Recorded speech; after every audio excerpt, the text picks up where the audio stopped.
Regular scheduled planning commission meeting on October 16th, 2017. We have a roll call. Sure. Mr. Cox? Here. Mr. Poser? Here. Mr. Westbrook? Here. Mr. Sheebone? Here. Mr. Bellata? Here. All right. Approval of September 18th, 2017 meeting minutes. I believe we were all here. Right. Does anybody have any comments on those minutes? They look good to me. The only thing I was looking at was just the plan fitness, how we had a motion, we took it back and re-motioned. I think that is how it happened. Anybody have any comments or something? Want to make a motion? I move to approve the minutes as printed. Second. All in favor? Aye. All right, first item on the agenda, Rose Veneers proposing to operate a landscape business at 9740 North Bedford Road. Anyone here for that? Come on up. Hi, Hey, I'm Captain Churro. Hi, Captain Westbrook. Nice to meet you. Hello. Nice to meet you. Yes. Nice to meet you. Nice to meet you, sir. Nice to meet you. Hi. Good to meet you. Yeah, please do this. If you don't mind, if Sam, he's part of the LLC, Rose is in the audience, but he does most of the maintenance out there. Okay. All right, we have, I think what was submitted before, what was submitted this time, the same documents, I think. Yeah, Okay. yeah, there's a bunch of photos attached, some of them are terribly copied from Kinko's, but the originals, whoever got the originals got the best one, so, if I may, whenever you're ready. Yes, go ahead. Just give you a short little history. This property was purchased originally by Frank Benegris and Antoinette Benegris from his brother and sister. Brother and sister-in-law.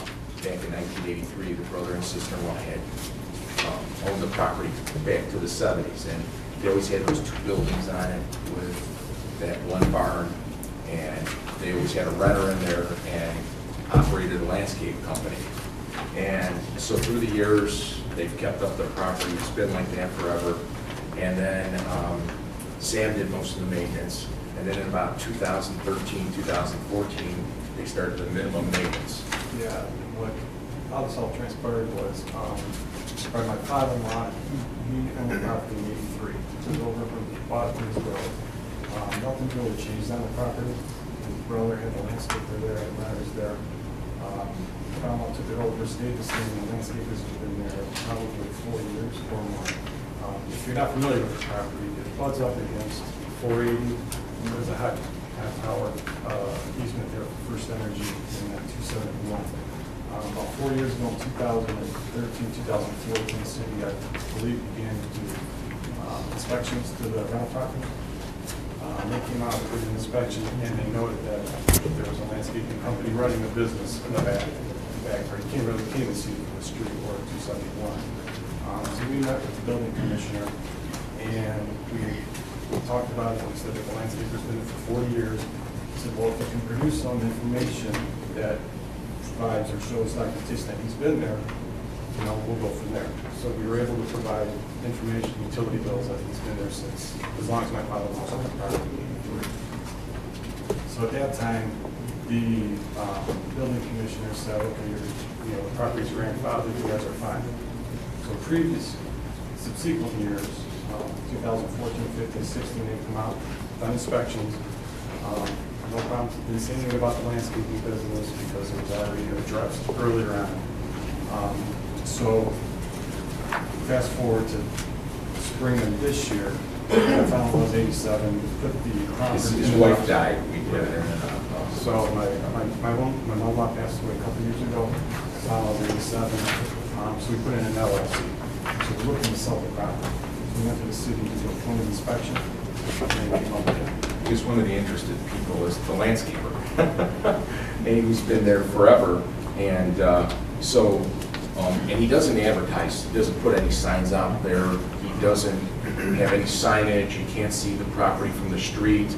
He doesn't plan on meeting clients. He just parks equipment there, pretty much, and maybe has a little office, a little administrative office, and that's it.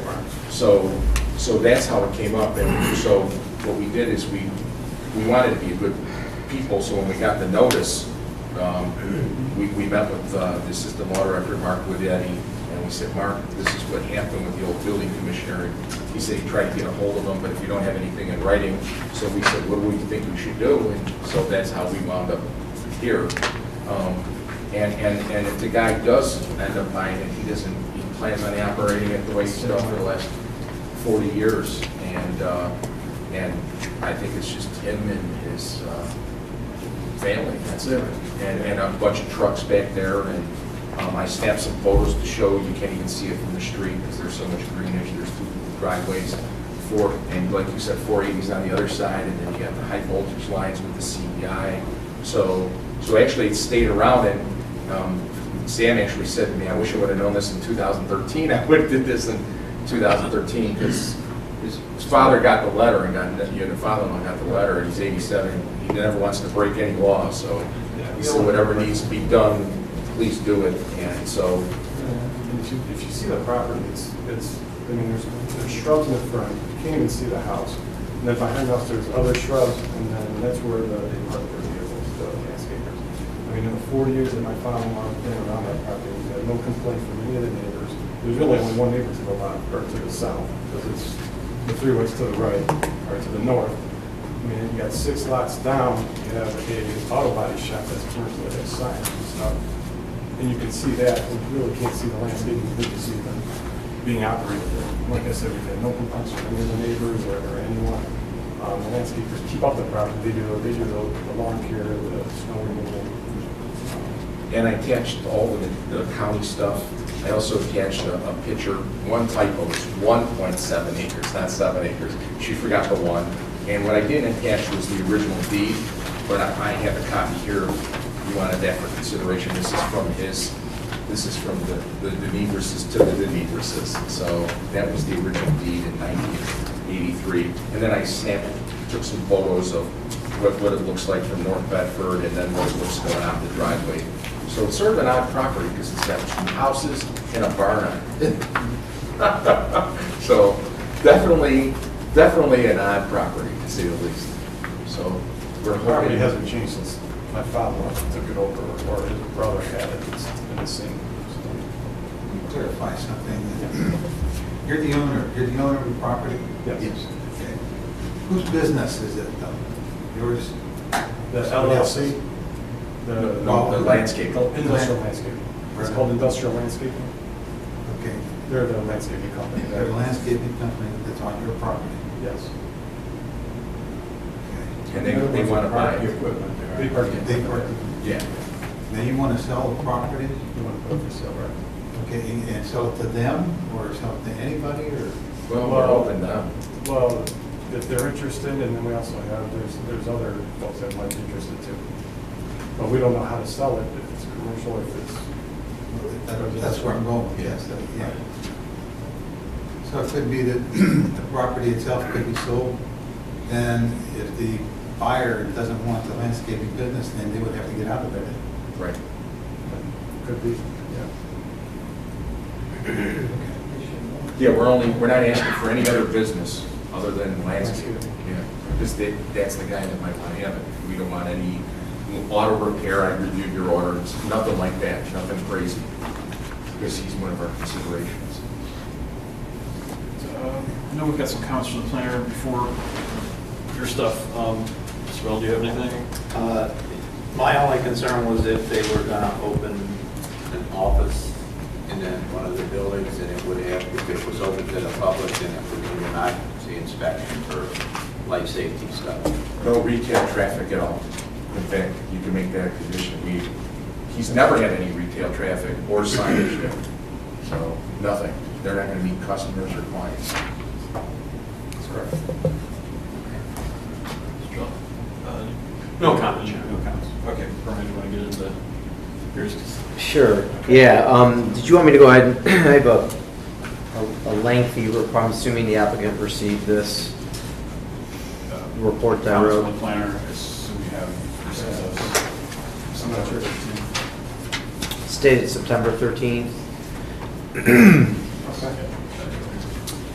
So I'll go ahead, normally I sort of summarize, but there's a lot here that maybe I should just read this. So the report dated September 13th, 2017 regarding a conditional use permit for 9740 North Bedford. The applicant's requesting a conditional use permit to operate a landscape business from 9740 North Bedford Road. The subject site zoned R1 Residence District. I reviewed an application including supporting materials dated August 28, 2017 in connection with this request and offer the commission with the following comments for their consideration. Some background. Section 1163.02A4 of the Plan Zoning Code for Macedonia lists retail stores, restaurants, administrative offices, recreational uses, and community facilities in parent and existing residential structures being permitted as conditional uses when complying with all the criteria and standards set forth in section 1171.15. That section of the code deals with non-residential uses in residential zoning districts. And approved according to the conditional zoning procedures outlined in 1137.04. That's why we're here tonight. So a conditional zoning certificate is required for a non-residential use in a residential zoning district. According to the applicant, the materials submitted, the proposal is limited to offices and the outdoor storage of landscape vehicles, equipment, and materials. And there's no retail traffic being proposed as just identified by the applicant. The applicant's made the claim that the city has historically been aware of the business, as testified here this evening. The business use on the property and the outdoor storage of materials cannot be seen from the street. Some pictures were submitted as some documentation to that effect. Moreover, the property contains 2 existing residential structures, in parentheses, being used for residential purposes, and an accessory barn. That's sort of the background on it. From a zoning analysis, the subject property is zoned for residential purpose and is being used as such with the exception of the outdoor equipment and materials related to the landscape business or a business tenant on the property for landscape use. As previously mentioned, some limited business and office use of the property may be permitted. Section 1171.15, and again, that's the non-residential uses in residential districts. That section provides regulations specific to non-residential uses in the residential district. I've noted the applicable sections subsections within that section of the code, and I can speak to that now. Again, 116302, which is in the residential zoning district, does permit retail, offices, recreational uses, and some selected community facilities of conditional use in existing residential structures when such uses comply with the regulations and standards of the code section and approved as a conditional use. I've provided some comments to that in italics. My comment regarding this is the office portion of the proposal could be permitted but subject to the conditional use requirements of the code. However, the outdoor storage of equipment and materials is not permissible. Number 2, the purpose of permitting these uses is to recognize that some residential structures have certain overriding factors which make it unlikely that the residential occupancy will be continued or restored.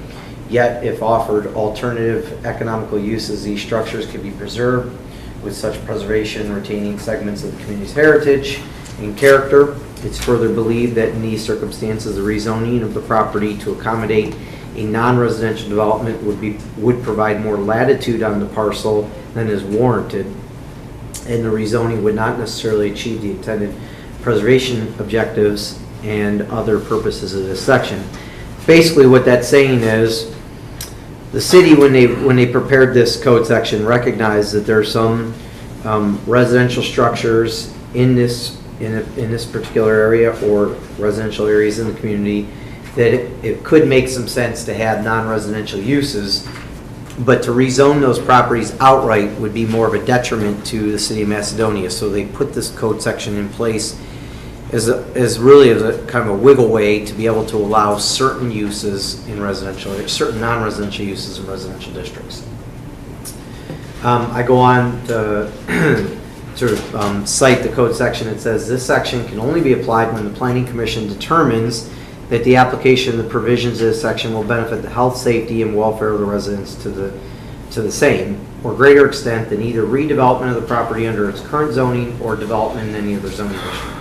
What that basically says is the applicant has some responsibility to document or prove that that their use benefits and will not basically impact the surrounding zoning, and that modification of an existing residential structure makes sense for a non-residential use, and it won't have any sort of detriment to the adjoining property owners.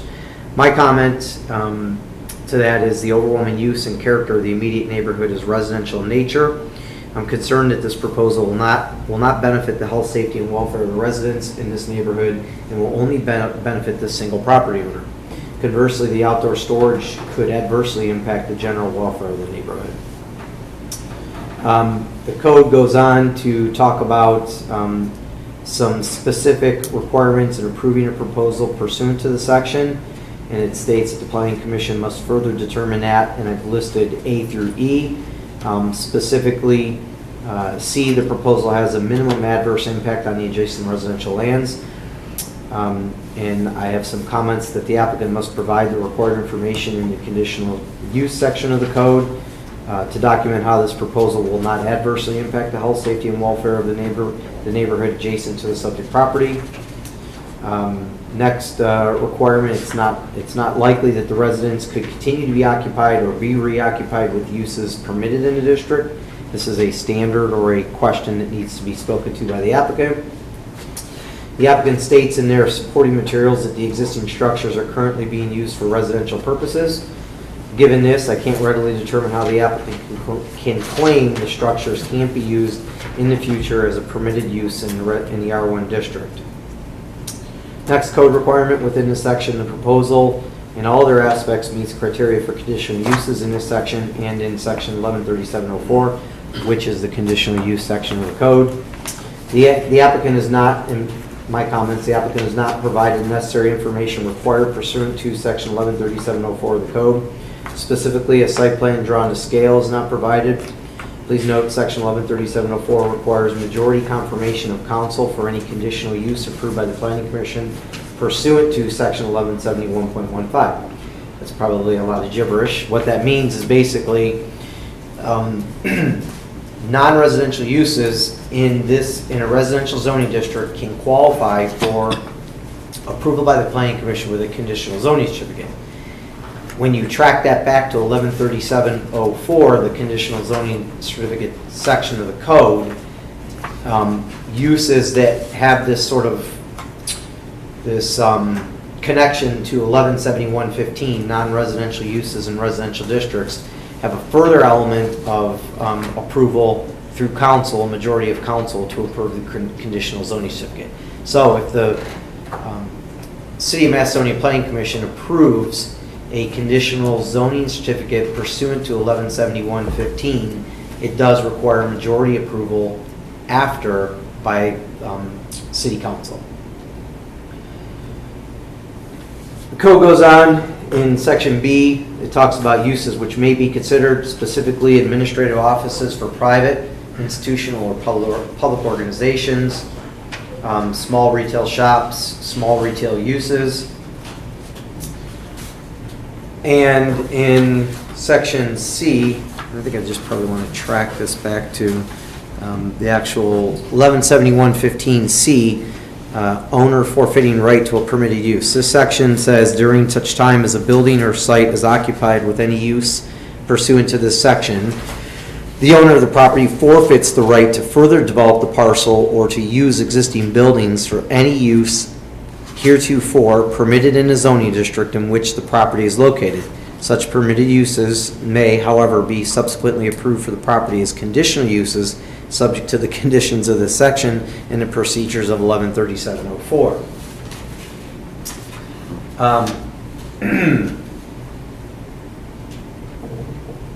Essentially what that provision means or states is that if residential uses exist in the existing structures, then non-residential uses are not permitted. In other words, a property owner has to choose which use they desire to utilize on the property, and only one use is permitted. So you can't have both on the property, I believe is what that's saying. So if it's residential, use it for residential. If you choose to use it for non-residential, then that would be the use, and no residential would be permitted at that time. Then the last thing that just specifically in the code criteria under site development standards, the code does state that all principal uses, with the exception of recreational uses, must be located within the existing structure. So in the case of the landscape business, their outdoor storage, which is connected to their principal use, is not permissible. The outdoor storage is not permissible pursuant to the section D of 117115. So my recommendation, I state that I'm concerned with the proposal for a number of reasons, but specifically the outdoor storage of vehicles, equipment, and materials is not permitted and can be impactful to the immediate neighborhood.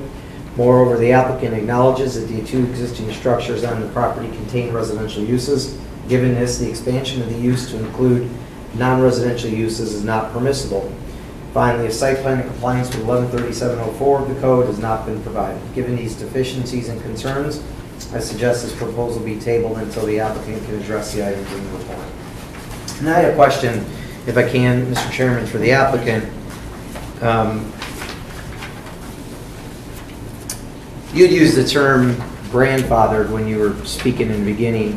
And that's not a term that's recognized in the eyes of the court as a zoning term. It's a legal non-conforming use. So my question is, do you or your father-in-law have any documentation from the city that provides you with a previous approval of the property, something that states it was a non-conforming use? Do you have anything that shows the zoning at one point permitted it and now it's non-conforming? And I'm not putting you on the stand for, I'm just asking, because if you do have something, Hindsight's 20/20. then you're non-conforming. Well, yeah, here's what happened. I mean, in industrial landscaping, came to the meeting with us, with I think it was Ladd, was the commissioner at the time. We went with him and one of his inspectors. And he said, if you can produce something that shows that they've been on the property, for as long as you say they were, bring it, show us documentation. So industrial landscaping was able to provide utility bills from back in the 80s from the gas company and First Energy or Ohio Edison, basically showing that with the documentation. And the industrial landscaping owner provided that to the commissioner. The commissioner basically told us, okay, you're grandfathered, and that was the end of it. We never got anything in writing. We didn't. Now that we've known, probably ask for something in writing, but I mean, my father-in-law's old school, and a handshake's a handshake, and you say something, his word, he trusted his word, and kind of just everybody went about their business, to be honest with you. So now, to answer your question, we don't have anything documented. So the only reason I asked it, so for the commission's sake, and this, I guess, from a little bit of an academic discussion, but so legal non-conforming uses are uses that were legally permitted at the time that the zoning code was adopted. So let's say I own property that's zoned industrial, and the city comes along, and over the course of me owning it for 20 years, somewhere down the line, they rezoned it to residential. That's an extreme case, but let's use it for the example. I would have some documentation that shows, whether it's the existing zoning code at the time of adoption, but something that shows that my property was zoned industrial and the city rezoned it at some point. Or they adopted a new zoning code that impacted, the zoning map impacted the requirement, or new zoning text was changed. Because the reason I say that is because with legal non-conforming uses, they were just that. They were legal at one point, and then something occurred as the action of the municipality that made it a legal non-conformity. Then there's illegal uses, and I'm not by any stretch of imagination saying you're trying to run an illegal use, but you have a use that, for all intent and purposes, you have a zoning code, a use opens up shop, it goes on notice for a long time, and it's just been there for a long time, and no one ever was the wiser. And then things come along and the city recognizes this business and this term grandfather gets thrown out. But at one point, was that use ever actually legally permissible? Was an occupancy permit given? All the above. And so if it wasn't, then it was just a use that sort of grew up on the property, and whether or not they ever had any approvals or not, it's really not a legal non-conforming use. It was just a use that grew up on the property. So I think that's why I asked that question. I mean, if you did have something that showed, even an old zoning map in the city, I'm sure could help you with that. Something that showed that that particular property at one point was a legal use, that would be extremely helpful. Well, it is an odd designed property because it has 2 houses and a barn on it. And, you know, I guess my question is, and I'm reading this for the first time and it's a long opinion, but I get your 1171.15 and I understand the standards there. My only question is then, when we apply for the conditional use, you know, like you said, you don't like the storage of the vehicles. And I saw where you could table it, and we need a site plan, so the sketch wasn't enough.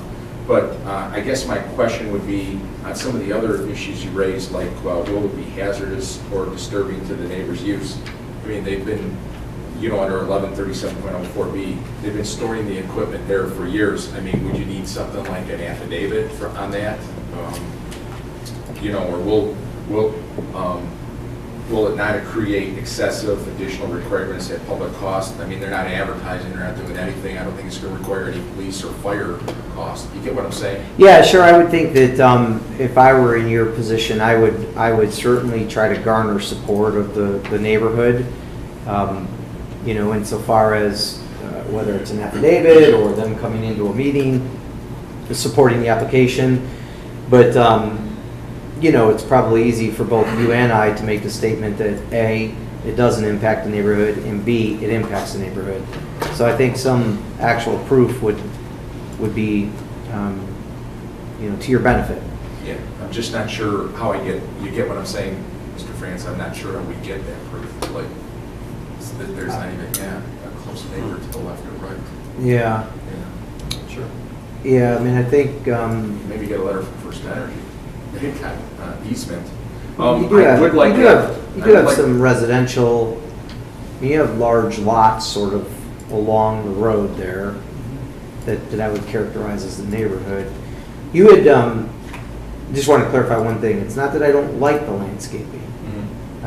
It's just not the outdoor storage and such for the landscaping company. It's just not permitted in the code.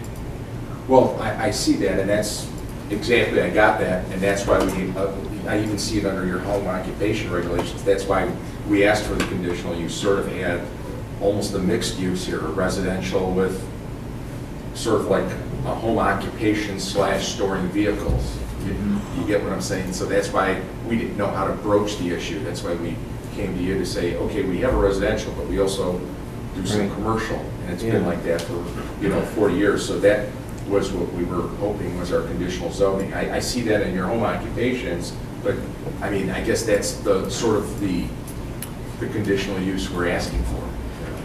Can we park storage vehicles there, basically? I got some questions. So that. Yeah. Let me ask you a couple of questions. You say there are 2 houses there. Who's in those houses now?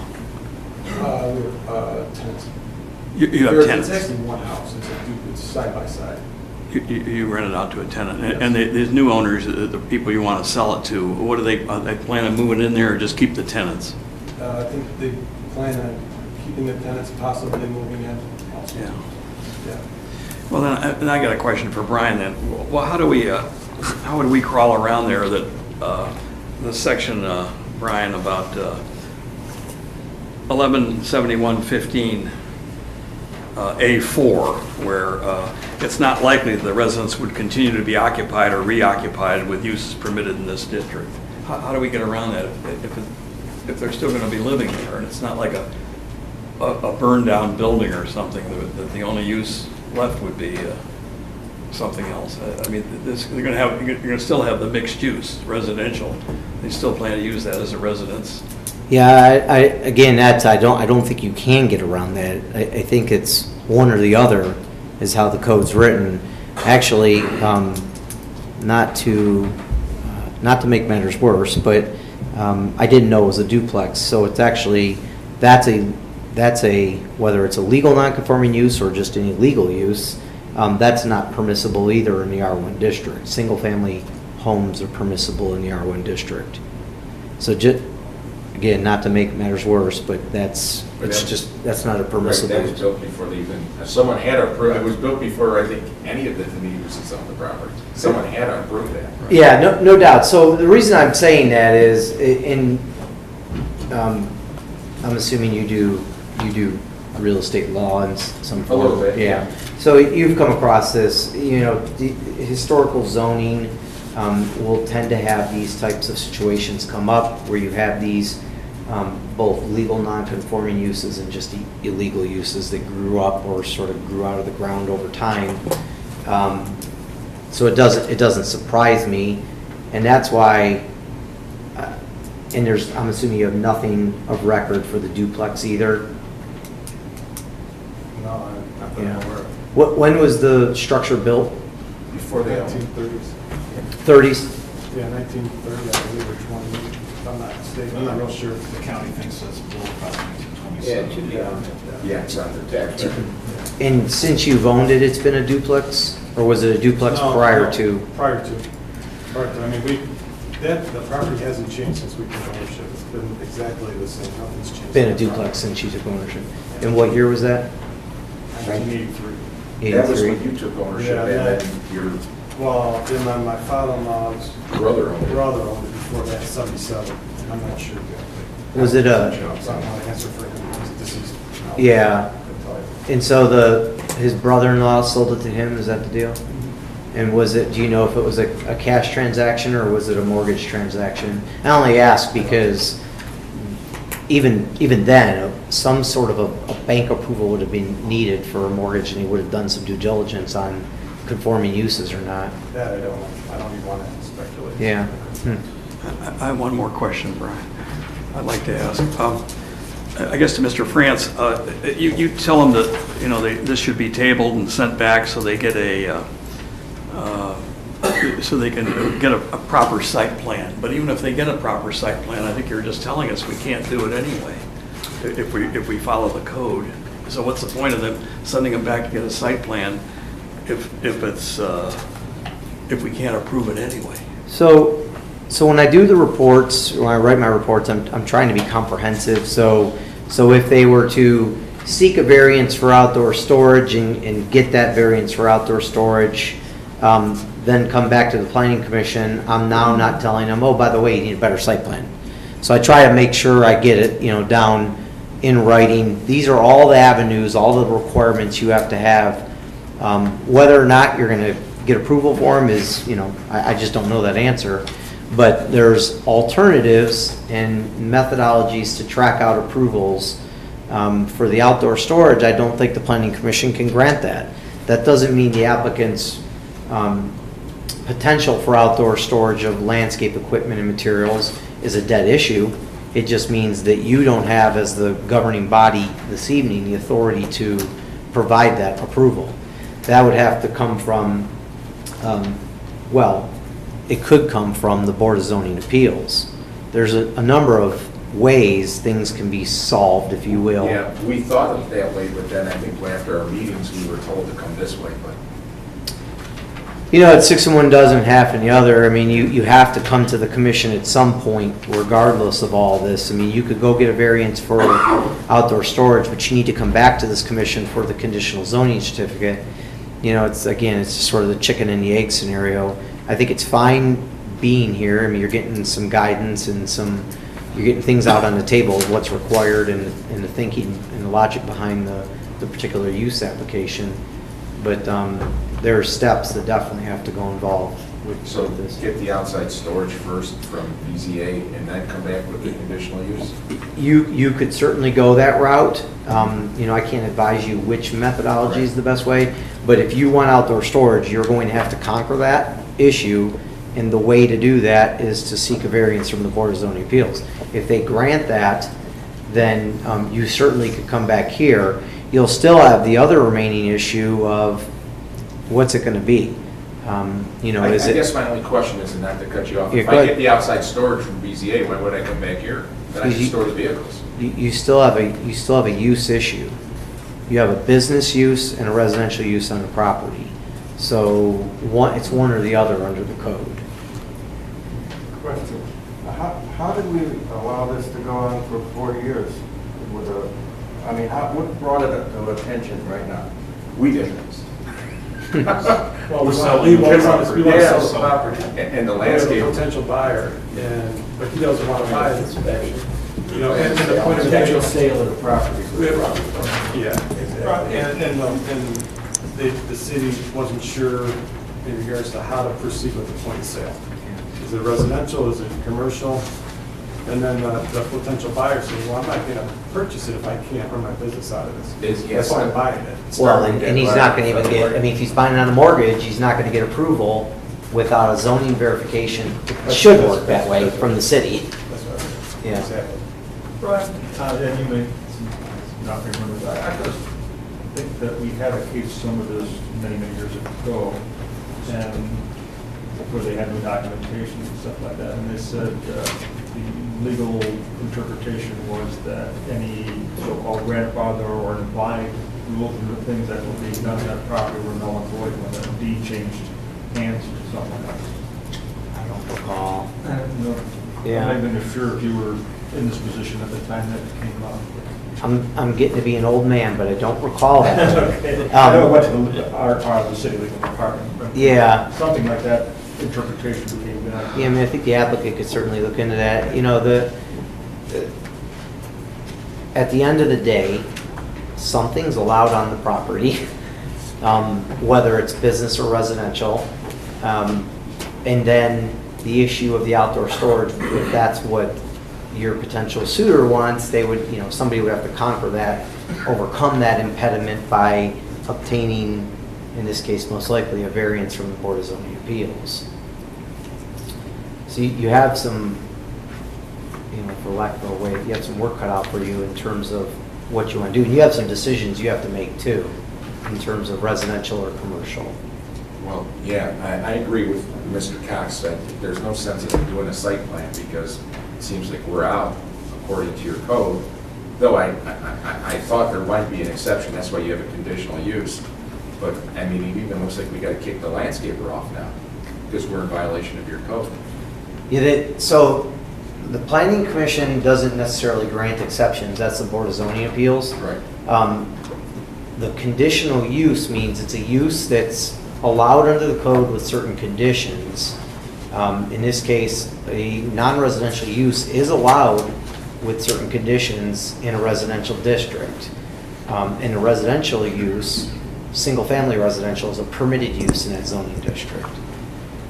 So the way to go is with, like you said, the variance. Well, it's an option to you, Yeah. for sure. Yeah, for the outdoor storage piece. Is there any kind of variance for both the residential and the business use? Is that a variance type issue?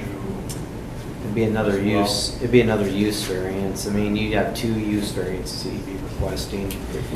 If we figure out how to get around some of this, in other words, the variances go to the Board of Zoning Appeals, and then you sell the property, don't we have to redo the whole thing again because the property changes hands? No, I think the variances, they've run with the property unless there's some specific clause that I'm not aware of. Variances run with the property and not specific. Okay, it goes with the property. Couple little minor things, though, but you said there's no advertising on that stuff, but I see that their mailbox has industrial landscaping right off Yeah, by the that's building. just for the mailman, who's mailing. Yeah, but usually you would have a address and a sub-address or something like that, or maybe, to me, that's That's a the gray way- area, but that's, you got a big sign out there that says That's not- industrial landscaping. It's smaller than you but. I drove by, I saw it. Yeah, it's been like that Jumped out before, there. like, for as long as the mailbox is probably on there, so. And We could take as long as that. well, this is, yeah, little items that are on there. I only bring it up because you brought it up, that there was actually no advertising on the front wall. Actually, I didn't see that sign when I was out there, so I'll be at you. Mailbox. Mailbox, I didn't pay attention, yes, I didn't pay attention, I'm sorry. It jumped out at me when I came by, and I, you know, when I went by the property, I looked in, I didn't see the dump trucks back there from the road. So there's concerns to us. I saw that too, I noticed that too. Another question, the landscaper's been there the whole 40 years? We've been parking equipment there and everything for the whole 40 years? And we've never had a complaint from any of the other homeowners, I mean, down the street, because you got the freeway on the other side of it. Okay. Yeah, yeah. Sure, this is tantamount to like in the building department. You live in a house or a dwelling or whatever, you make renovations to your house and whatever, okay? When you go to sell that house or that building or whatever, all of a sudden, there's legalities involved that says, now you're gonna sell and transfer to somebody else, it has to be up to code, okay? You've lived there all your life and, you know, you use the old knob and wire type of wiring. Now you gotta put in a new panel box and everything else to get it sold. I'm just using this as an analogy, okay? So I think that's what we're running into here, something similar to that, okay? I mean, if you were to go away from here and don't do anything else, you know, there's no problem. But now you want to sell it and give it to somebody else, and all of a sudden these legal issues come up that have to be addressed. Yeah, and I It's think, not to pick it on. no, I agree with you. I agree with you, and I think my only disappointment is I wish I would have known to go the variance way, you know, because we don't want to lie about it. My position would be, and the only thing I disagree with Mr. Francis, if I get the variance for the outside storage, I hate to say it, I'm not coming back in front of you. Because I'll put my stuff out there, let them store their vehicles and say they're not running a business, they're just storing them there. I mean, you know, because they're really not running a business out of there. They have maybe, they park their vehicles and they, you know, do you meet your landscaper at your landscaping office, or does he come out to you and put those things in your railings and stuff like that, you know? Where's he paying his income tax? Should be to the city of Macedonia, and if so. Maybe, yeah, I don't know. Your I don't know. arguments. Yeah, we don't know that much. So, that, I guess we didn't want to lie about it, you know? Yeah. I mean, because that would be one way. We get our variance for parking vehicles, then there's no need to come back, because really that's all he's doing is parking his vehicles. That's it, and he just parks it. Picks them up in the morning, drops them off at night. And there's a handful of them, it's not like it. I think you got some options, and I think having this, I'm sure you want to pore over this and look into some of these details. And maybe there's some documentation that can help support some of this, that if, you know, some digging is done. I'm thinking something we table at this point. And I know you're saying, I wish we had gone the other route, or could have done that first. I think having this guidance, if you had just gone to the BZA, I think there's going to be a lot of questions if you didn't have Mr. Freeze. So I don't know, if you guys have any thoughts on the motion? I move to table it, I guess. A second. Any additional discussion on that? Mr. Chairman? Yes. The commission's move to table has been supported. Is that because the application lacks the required information pursuant to both 117115 and 113704, or is the request to table at the applicant's request? Do we have to specify I why we're would, tabling yes. it? You think so? Yes, for I'll sure. move to table. You would like to do that to Yes. be able to? Yes. Okay, we'll do it at the applicant's request. Okay, so there's a motion, second. Yes, still like that? Second. All in favor? Aye. Opposed? All right, so. Thank you. Nice doing it. Yes, yes.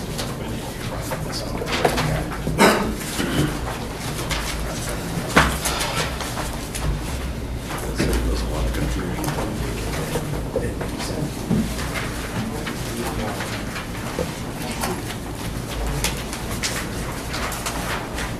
Next item is proposed addition to a detached garage at 902 Sailor Rivera.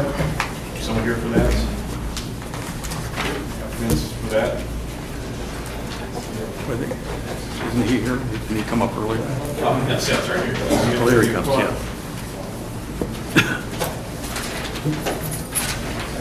Good, how are you? All right. Are you the owner? No? All right. You are there. Okay. All right. Why don't you just give us a quick overview of what's being proposed, and we've got some comments. Okay. All right, the proposed project is an addition to an existing garage. The existing garage is roughly 680 square feet. The new addition would be about 960 square feet. Pretty nice. It's a heck of a garage. The existing one's a heck of a garage. I'm jealous. Let's see. And I know you had submitted an updated plan, which I think is the one there, and I know I've seen it. That's the Drainage issues. Let's, comments, Don, do you have any comments? Joe? Yeah, thanks, Chairman. I had only one comment concerning the drainage, the downspouts from the addition, which looks like you've addressed here on the updated plan, so thank you. And then I would just say to make sure when you submit detailed drawings to the building department for their permit, just make sure you show that downspout drainage connection on those plans. Brian?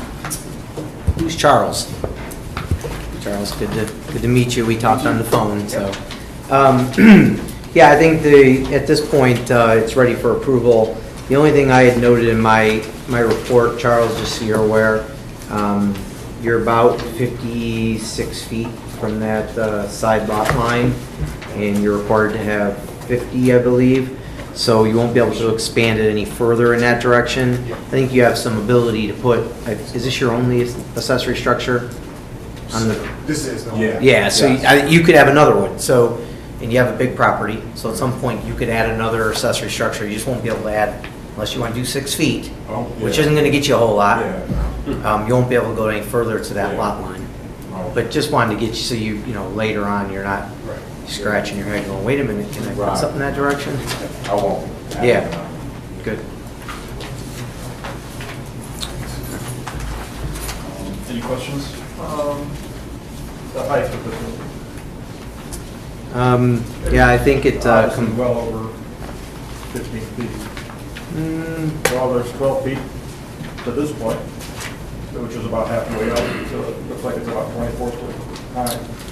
and I think the way we measure, I remember I looked at this, the way we measure height, I think I was okay with it, but let me see. Understand. So it's basically this next to it. Right. The tie-ins. I understand that, but I thought we got a 15 foot limit on accessory building. You do, I mean, you could extend that as part of the larger garage, and we've done that in the past. But the way we measure building height, the vertical distance to the highest point of the coping of the street wall in the case of a flat roof, to the mean height between eaves and ridge in the case of a pitched roof. So what is that? Well, this drawing is showing 12 feet to just above the garage door, so we're a couple of feet underneath the eave at 12 foot. I guess So is it I don't over have the- a height of what the overall building is going to be on this drawing anyhow. Yeah, I don't know. Charles, maybe you know the mean height between the eaves and the ridge? I didn't indicate the height. There's, the only height I have is 12 foot to this point here. It basically matches. I believe it's 20 feet. Okay, yeah, so, good job, Frank.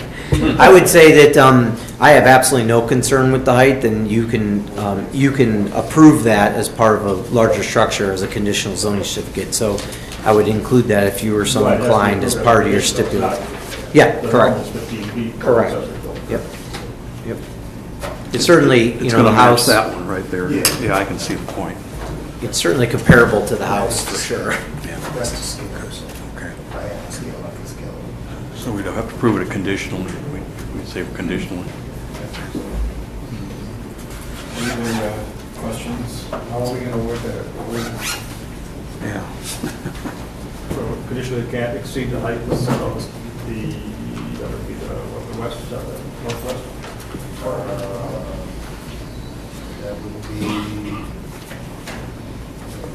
southwest. So can't exceed the existing.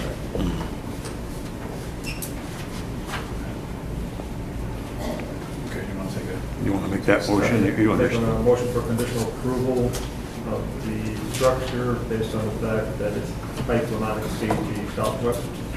Or, you mean of the house? No, No, just peak right here. the peak. That peak is That's what actually. you're telling me that you're gonna match. so. Yeah, that peak is actually the north, the east side of the house. That was talking about the garage. Yeah, no, I'm sorry, I meant, okay. So that would be So that's the the height east. not to exceed the northeast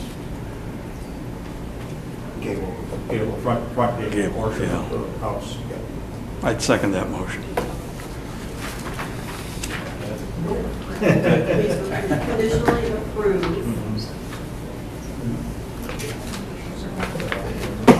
Height of the new addition, Height. Was it? will not exceed the height of the Northwest gable, northeast gable northeast gable, yeah. Of the home, of the home. yeah. Okay. I second it. Was that the downspout tied into? I guess it's, yeah, it's shown on the plan. Does that need to be mentioned specifically, the downspouts tying in? Or I don't need since it's on know the that plan? you need to make that a special condition. I mean, they've clearly shown it on the plan that you're approving, so. I think that's okay. More comments and all in favor? Aye. Opposed? All right. Yes, sir. Just for my, just curious, with splash water, you know how? Right under That's where a lot I easier. wrote down. Yeah, they could be allowed. We would just ask that you show us, our concern is always flooding out the neighbor downstream or increasing stormwater on whichever property is downstream. Here I see it's actually a common area in your subdivision. So they are allowed in some cases, but we would just want to see some sort of detail as to how, yes, exactly. All right, thank you. Thank you.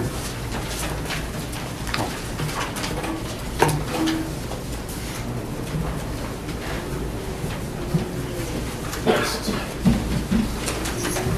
Next one is proposed conditional use of 553 East Highland Road, Suite 2 for automotive repair in an LI district. Are you here for that?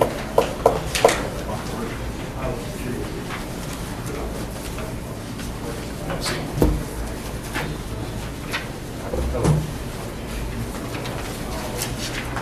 Can you give your names for that? Matt McCann. Eric Hoffman. Okay. All right, why don't you, just a quick overview of what, and I guess there's two issues here. Is that, we'll kind of do it at the same time as the proposed signage for the business. So just a quick overview of what.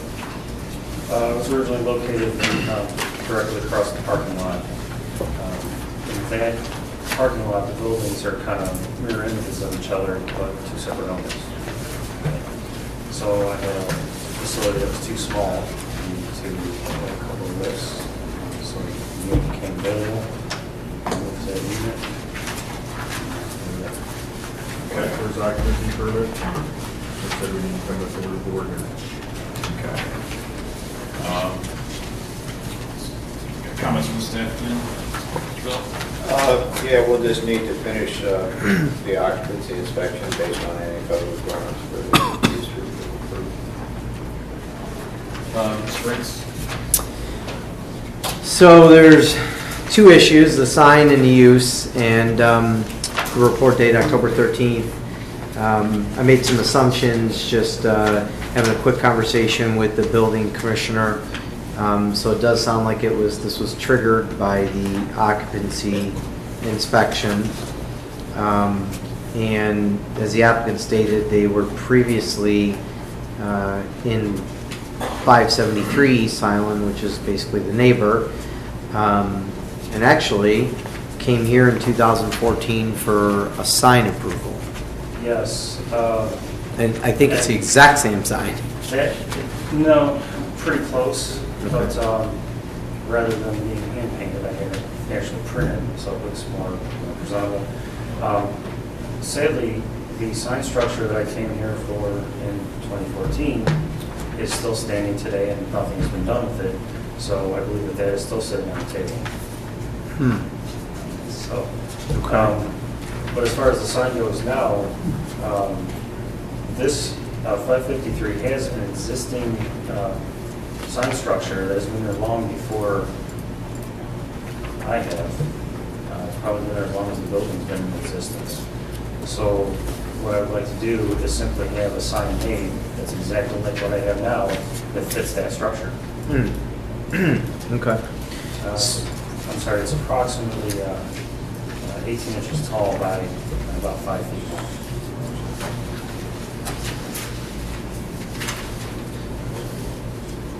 But it So would it's small. It would look exactly like that, but it would fit the posts like the top notch sign does. Okay. So,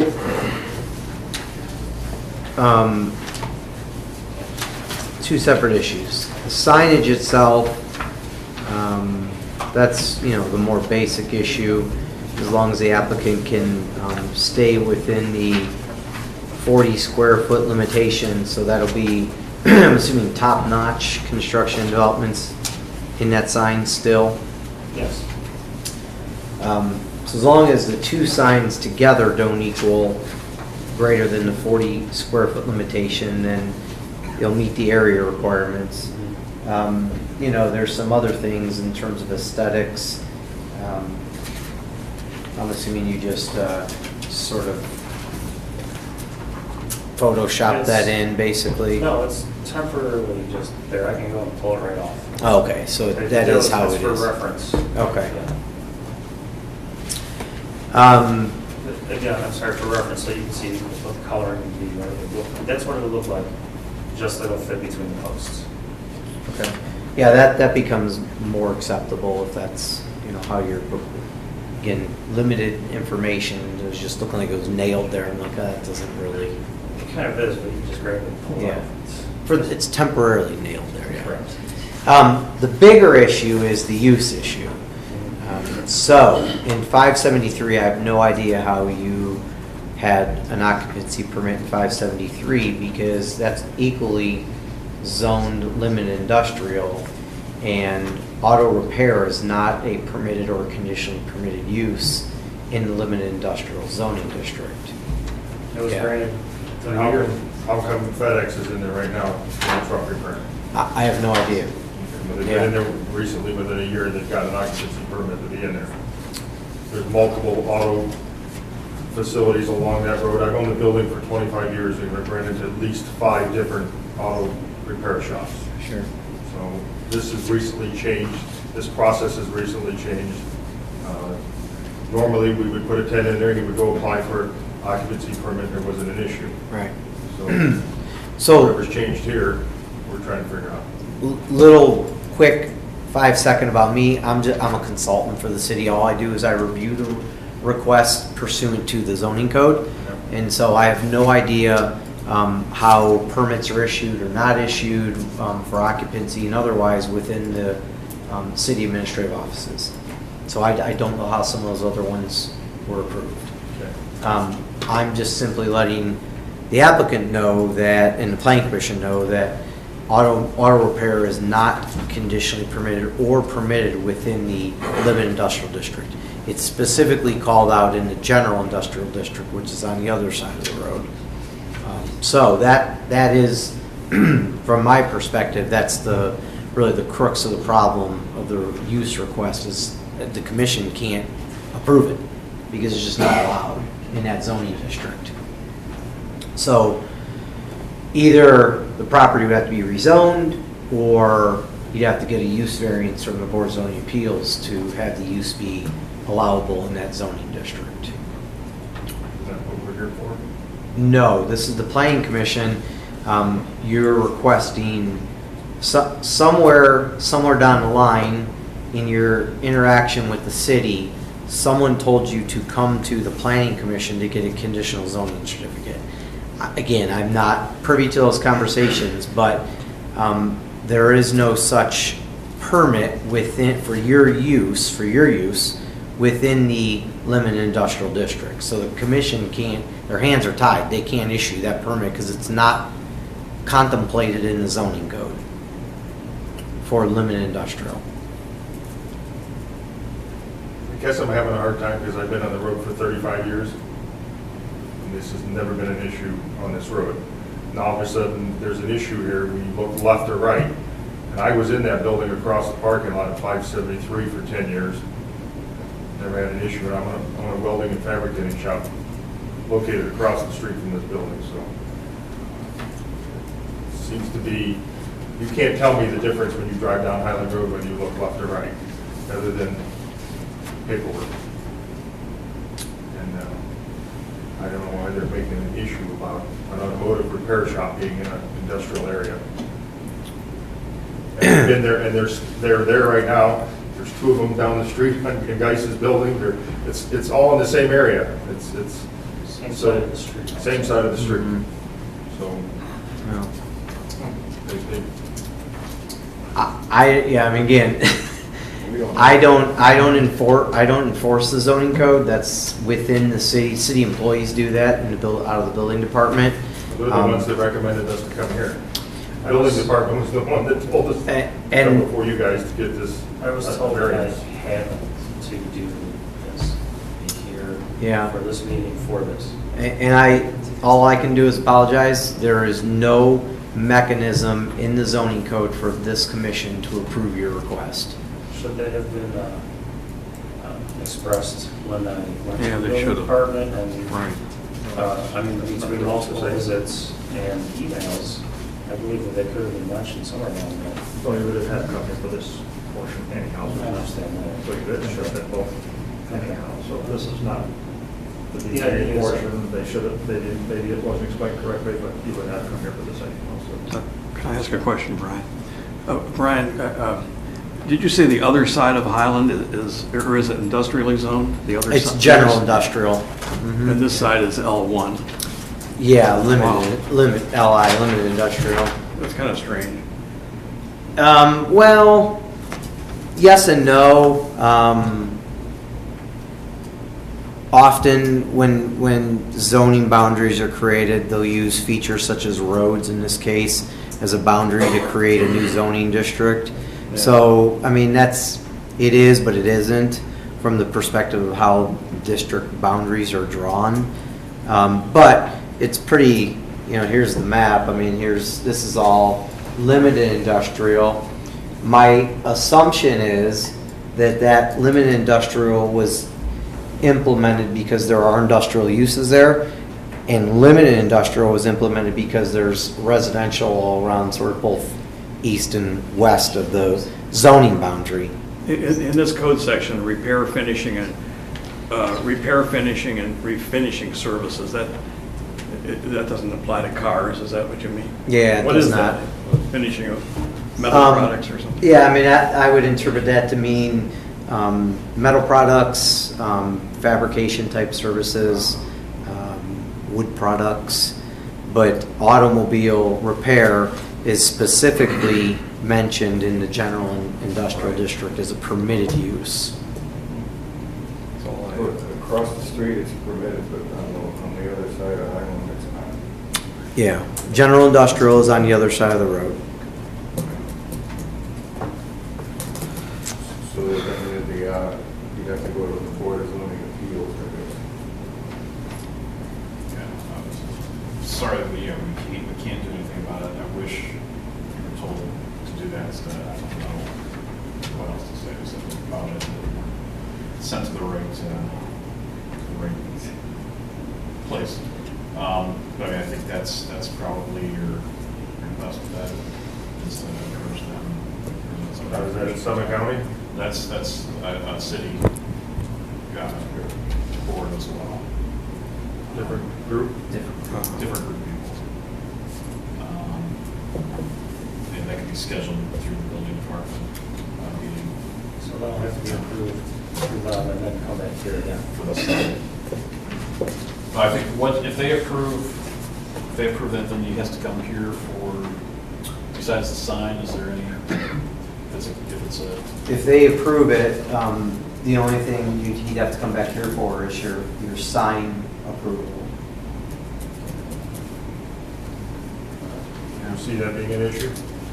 The sign, But just- the sign approval here or the BZA? How it's going to be, rather than, That's just for the button fit between the posts. Same colors, white and blue.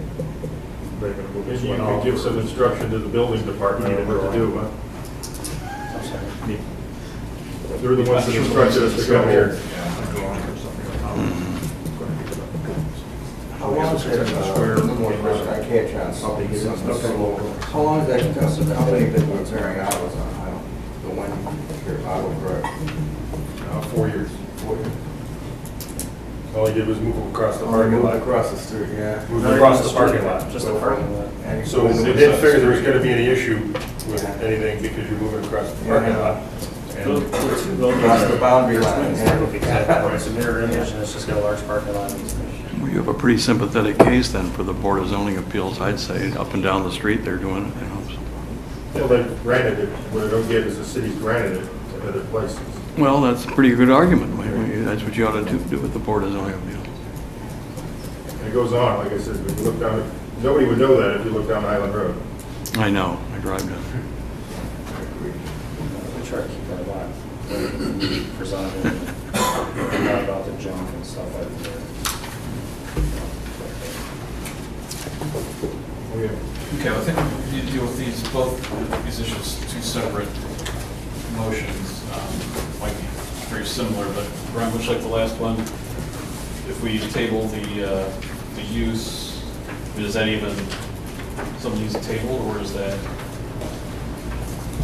can they withdraw, or is it's, what is the best way to handle that, since it's not even something we can do? Oh, hang on just a second, I just want to make sure, thinking ahead, that we don't want to put the applicant into a quagmire by doing something at this level that would create problems later.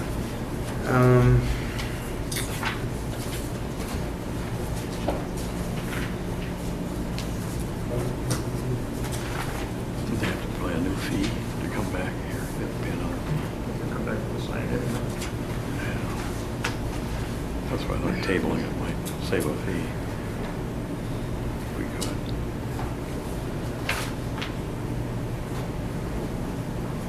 Maybe while he does that, we could deal with the sign. I think the sign came back, let's see. Maybe just, something that shows some dimensions, any other changes to the sign. Confirm sizes and make sure it's sort of just address his comments here.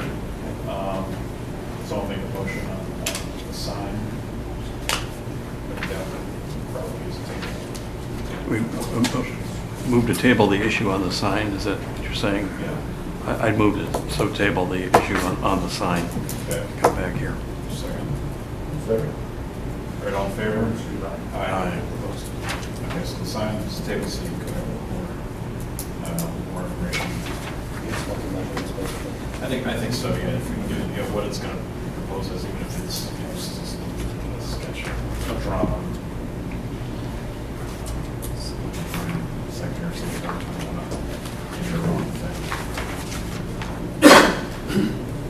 Now, you also have the sign over the entranceway to where your business is also. Magnets. But we still need the sign. I can just hold it, that's gonna come down. So you're only going to have street sign, you're not going to have any sign? Not about the doing that. No, I had a friendly neighbor that just put it up for me. Thanks. So you've got nothing directly to where you are once they pull in the park? Not hard to find. But if you do want something, then that's what we're going to do it. Now, you know, do it No, together, that's it'll right. save you time. Sure. And money.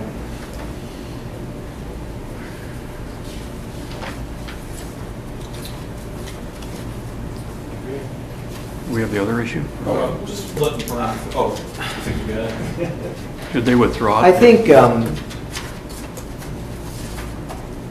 it'd be best that the applicant withdraw his application because the planning commission really has no authority to act on the request. You don't have any part of the process for an occupancy permit. That's done in the code. That's handled administratively as certificate of occupancy under 113901 by the zoning inspector. And the planning commission is not a part of that process. Actually, the city engineer is a part of that process, but he is. But not the planning commission. And then under the planning commission's powers and duties, it doesn't, in 113702, it does not speak to the authority to issue or rule on occupancy requests. So I was just worried, I didn't want to make sure the commission, A, if you tabled it, what impact did that have? Because if you table it, you go get the variance, why would you have to come back anyhow? B, if you denied the application, would that have an impact on his waiting period? Now I don't see anything. So it's really in the best interest of the applicant, I believe, to just withdraw your request and seek a variance from the Board of Zoning Appeals for your use, is what I think you should do. And I'll make a call up to the building tomorrow. You're charging a fee for this application, I'm sure. I don't know if it's similar for BZA. It's similar. Similar. They should have sent you. This should either go towards the other one, or they should refund this and let you pay the BZA, as my opinion. I'll recommend that to them. I'd like to talk to Chris Hall. Chris is not in tomorrow. Me or Rachel. Okay.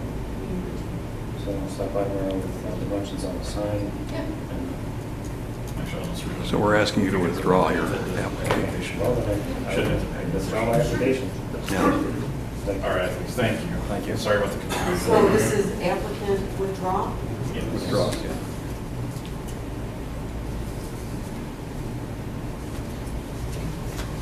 All right. Yes. Call back tomorrow. All right, thank you. Thank you. Thank you.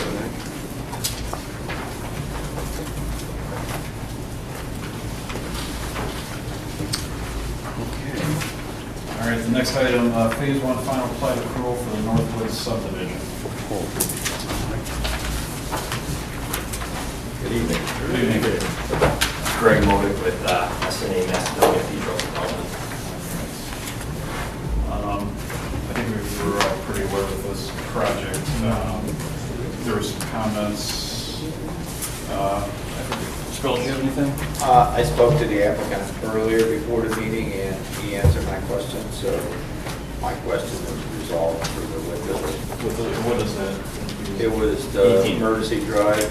They changed the location of emergency drive, and I didn't see a width Okay. on there. So, And that width is satisfactory? right, it's 18 feet wide. Okay.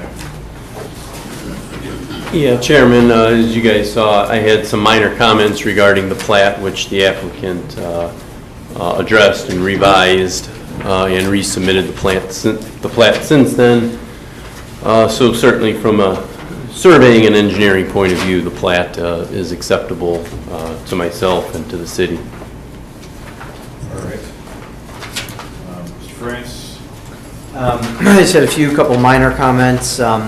I spoke to the applicant. It was unclear whether the entire emergency access drive between sublots 27 and 62 was going to be constructed as part of Phase 1. Mr. Modick did indicate that would be.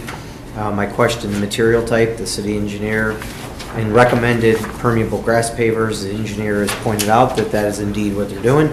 So comment 1 in my report satisfied.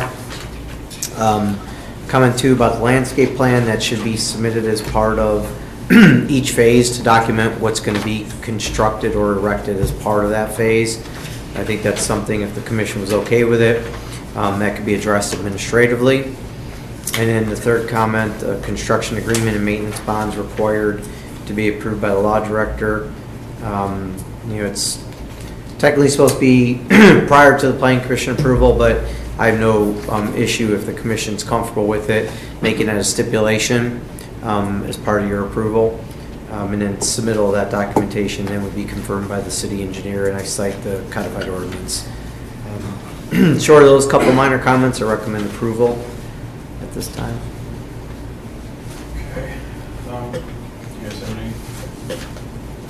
Questions?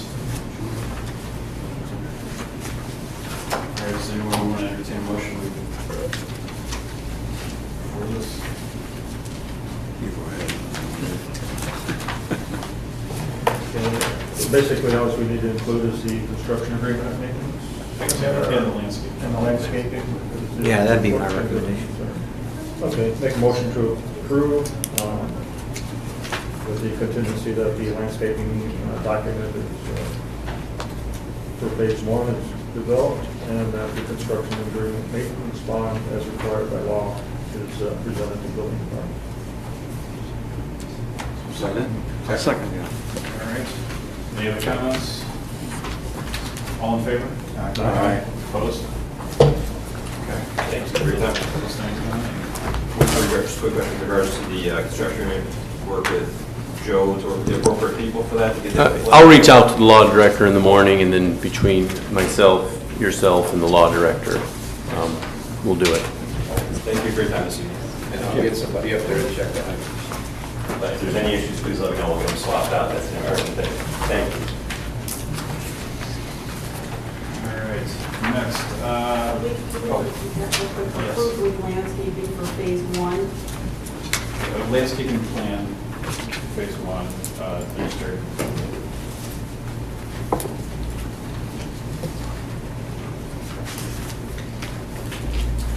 And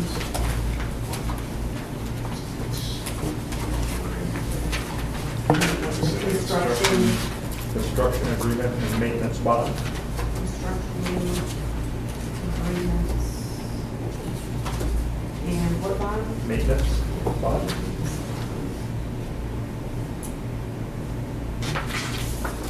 Is the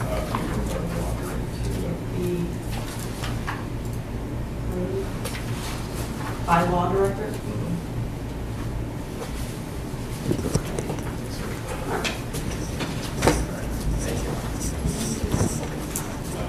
Mine is signed for Ohio State Water. Yeah, it's right here. I think, Mr. You might need to sign this. Doesn't he need to sign it? No, he doesn't. He doesn't? Just we do? Never mind, I'm sorry. We have to sign that. I wasn't sure if you needed to sign it too. All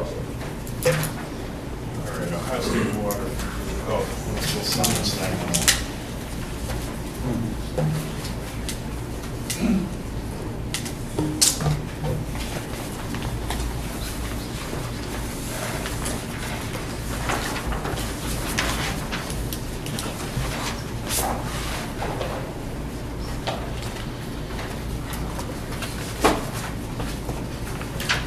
All right, so you were in here before for Yeah. sign.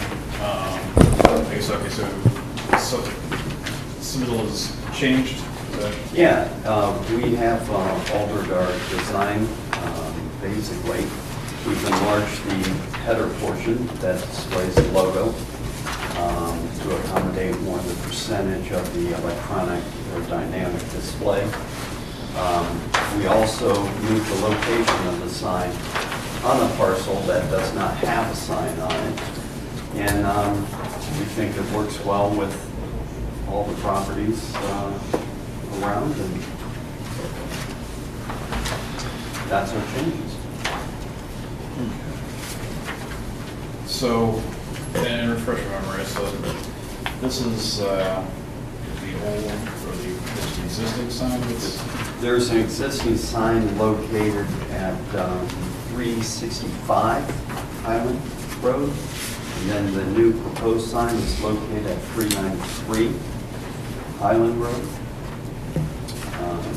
We'd adhere by, have a 7-foot setback, 10-foot side setback, was on its own parcel. So is this Ohio State waterproofing as well? Yes, absolutely.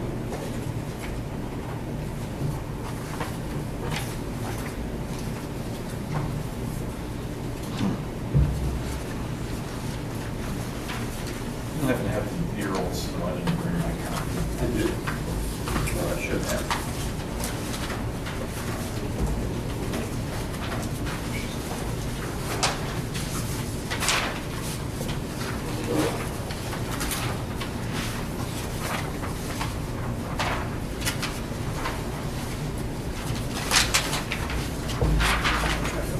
sorry. Oh. After she had it in her file. Can I take a look at the old one? Can I take out your old one? Oh, I sure. don't have it either. There you are. Oh, I see. See if I have the site plan. Yeah. Okay. Basically, we enlarged the header in order to accommodate the logo without altering it too much. So we just proportionally enlarged it. Well, is that,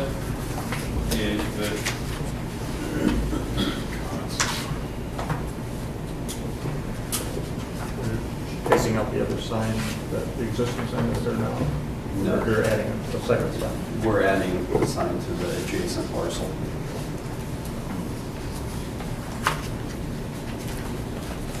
well,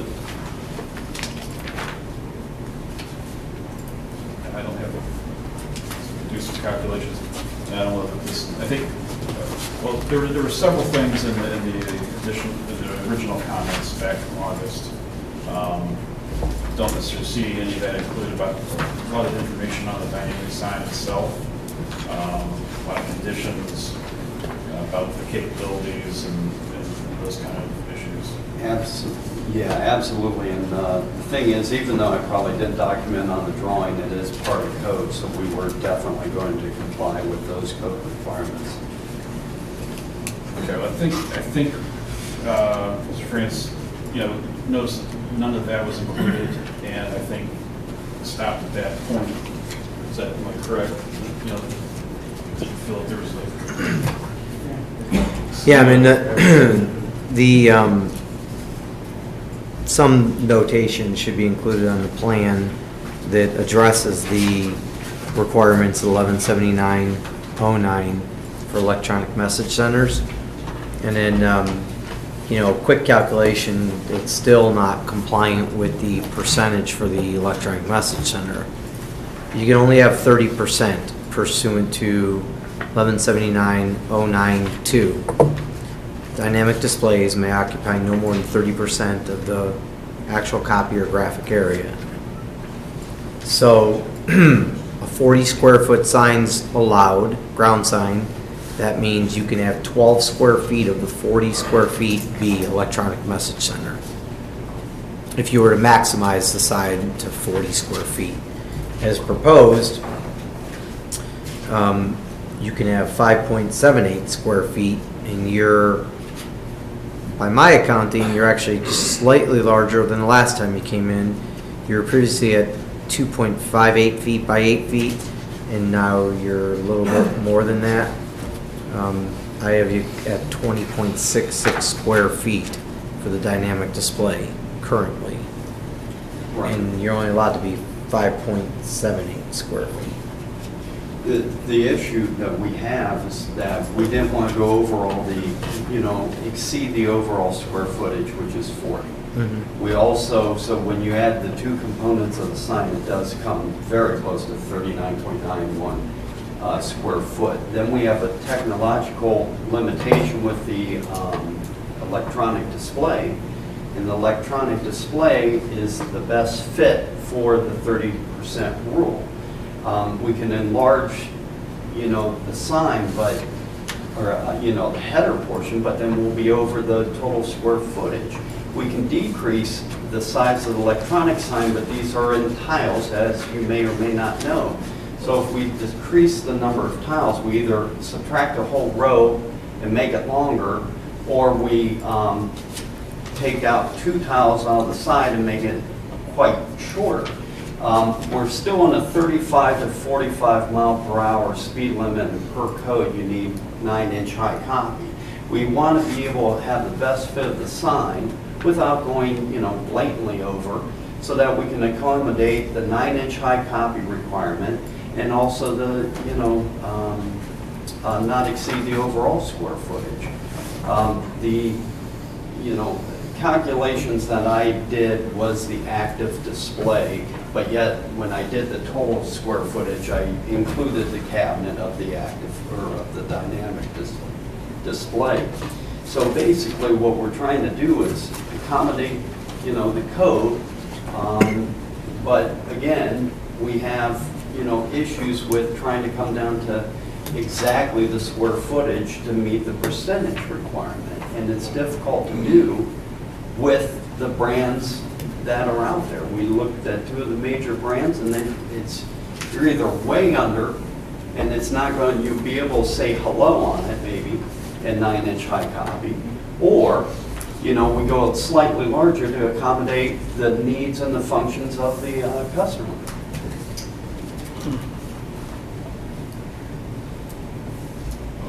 I understand that, but we are, kind of locked in here. The code is what the code is. If it doesn't meet the code, we can't approve it.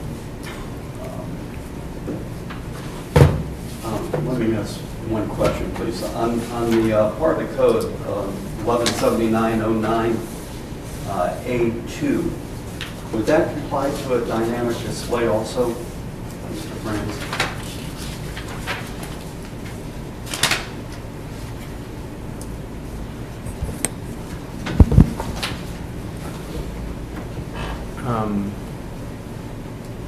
Just my quick read is no, it's a title under manual changeable copy. Does it define the, a sign as a removable lettered or copy portion, whatever that, not permanently affixed to the sign structure? And I thought, well, maybe that could be manual, maybe that could be dynamic, because it would still change.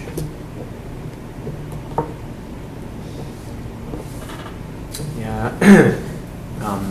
No, it's not. It's just related to manual changeable copy.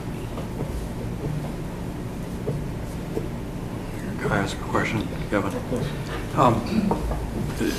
I guess the buildings in the town center, I had no idea that anywhere on Highland was, but apparently it is. Aren't there certain materials you have to use on these signs? Most of them are kind of brick or stone or something, these monument signs. Yours look like some kind of black something or other. Yeah, we're definitely going to have a landscape plan that uses a masonry type bed to bring in more of a masonry type look to it. So this picture I'm looking at with the black, that's just the be size. Is that what you're talking about? That has nothing to do with what it's going to look like. Well, we'll have a cladding, but in front of that cladding would be a landscape bed with some type of landscape stone masonry structure. That's what they seem to want here, the kind Right, of sandstone or something like that. I think at the last meeting, we asked if that would suffice as an, masonry requirement. Yeah, so expecting to see that this time. Yeah, I do apologize. We just didn't select those stone yet, so it's like, well, we can throw something in there. There's I guess a few things that not crazy about, because I guess we talked last time about removing the other one because you can only have one monument sign. And I feel like we're gonna, okay, here's a way around that by putting it in front of this other building that I guess is Ohio State waterproofing as well. Brian, is that the same square footage allowed for that second building there on the second property? I'm a little confused about the second. So is Ohio State waterproofing situated on 2 properties owned by the same ownership? 2 partners, same ownership. 2 parcels, same ownership. And the building traverses both properties? 2 separate buildings. 2 separate buildings. The whole building? Yeah. Okay. 2 separate buildings.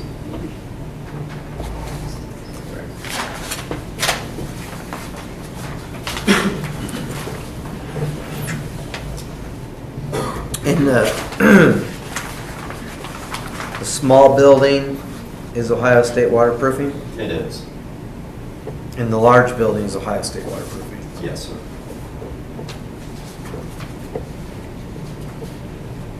So each property would be afforded a 40 square foot ground sign?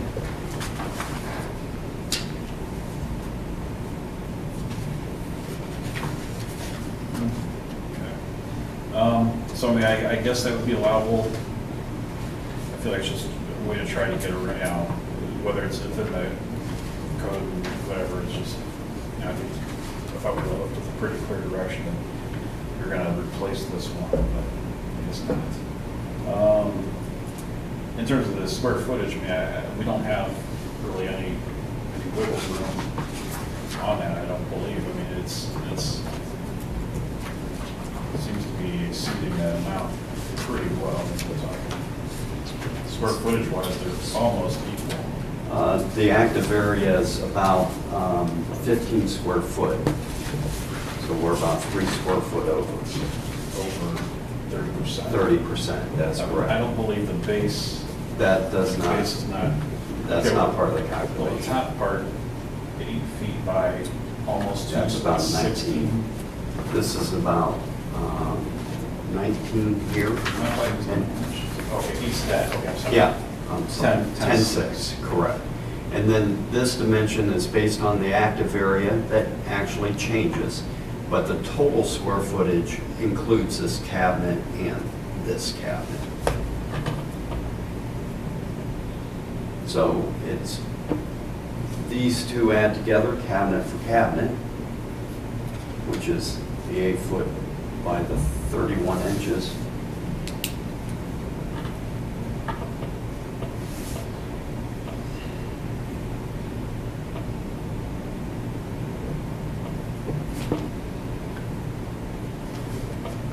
Mr. Chairman? Yes. I think the, have you looked at 117903, the sign area measurement, and how you make your calculation for sign area?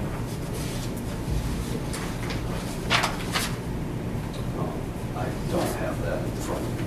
I believe I have, but. So, sign area shall include the face of all the display area of the sign. The sign area shall not include the frame or structural support unless the structural support is determined to constitute an integral part of the sign design, which it's not in this case. For a sign that's framed, outlined, painted, or otherwise prepared and intended to provide a background for a sign display, the area of the sign shall be the area of one rectangular shape that encompasses the entire background or frame. So I'm not sure how you get around cutting out all the space around the display area.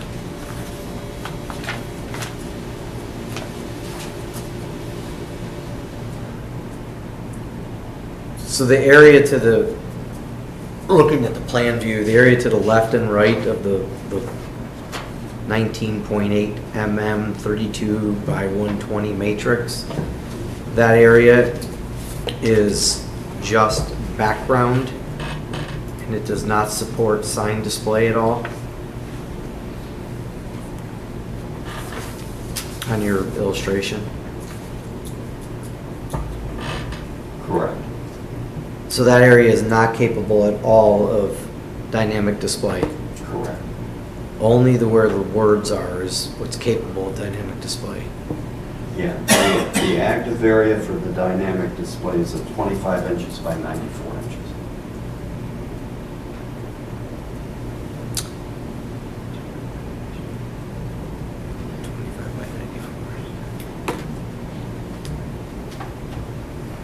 Is the 25 take into account both lines of copy? Yes.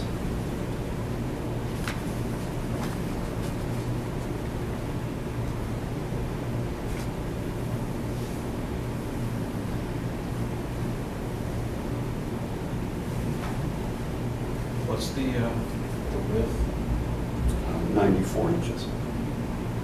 So it's only got a 1 inch on the sides, and it's got 3.5 inches on the top. Correct. That's correct.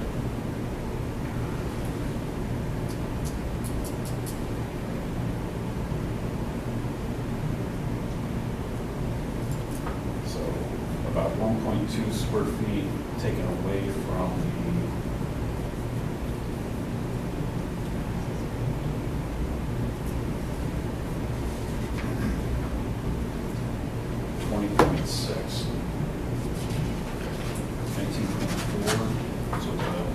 percent display is? The dynamic portion?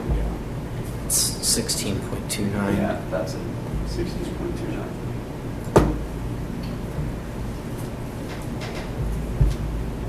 And on a 40 square foot sign, it can be 12 square feet. So I think at the size we're at, you know, it's not meeting 30%, it's exceeding. So, I mean, that's not something we can approve here. If that's something that BZA can address. Oh, I'm sorry. Exceeding the I was thinking ahead. square footage, is that a?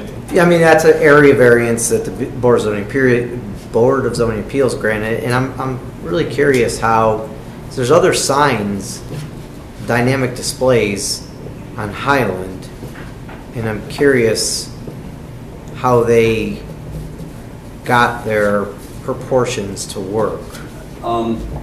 My guess would be is that maybe there are smaller displays in a lower speed limit area that allows a smaller copy height.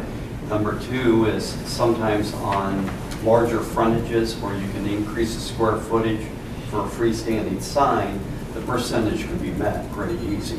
When you're contained at 40 square foot overall for single parcels and you're still trying to get 30 square foot or 30% dynamic display, it makes it very difficult with all the models out there to hit that. Plus, you're in a 35 mile per hour zone where you're required to be 9-inch high copy. Is there a way, so I would agree with the chairman about the two signs in terms of that's news to me, having a second building that apparently is purportedly the same business, just into another building. So now with that said, how big is the principal parcel? It's a large parcel. I don't recall the linear property frontage off the top of my head, but it's obviously large just looking at the aerial view. 117907 provides additional increase for large lots for a freestanding sign. And so you could get all the way up to 60 square feet. That is correct. So I'm wondering if it's a little extra homework on your part, moving a sign around, but, you know, if that other building is provided a ground sign, you could put the ground sign that exists in front of the large parcel on the small parcel and have a larger, up to 60 square foot ground sign on the large parcel. You'd have to read that code section and see if it makes sense. Sure. It seems like it probably does. It potentially could, but that original sign was, you know, part of the original sign of that parcel. And it's a large structure. It's not going to be, you know, an easy move to relocate that sign. That's why the original plan was to have the two signs on the larger parcel separated by quite a bit of distance. But talking and consulting with folks at the city, they deemed that, no, we don't want two signs on one parcel. So we said, okay, then we'll go from there, but we'll relocate it to make it more legal the best we can. And the only thing that's very difficult is the 30% rule. But we really tried to make what we could the best fit possible, considering all the other restrictions of the code.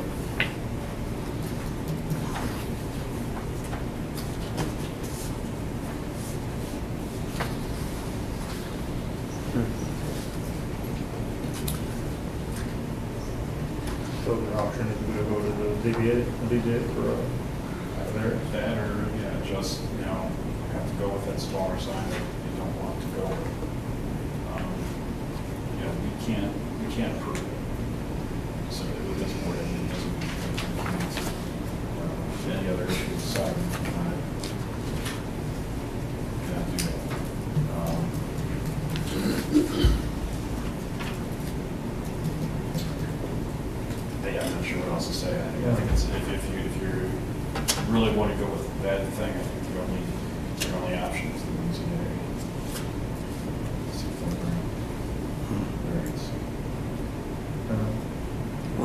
Any other discussion, or Not me.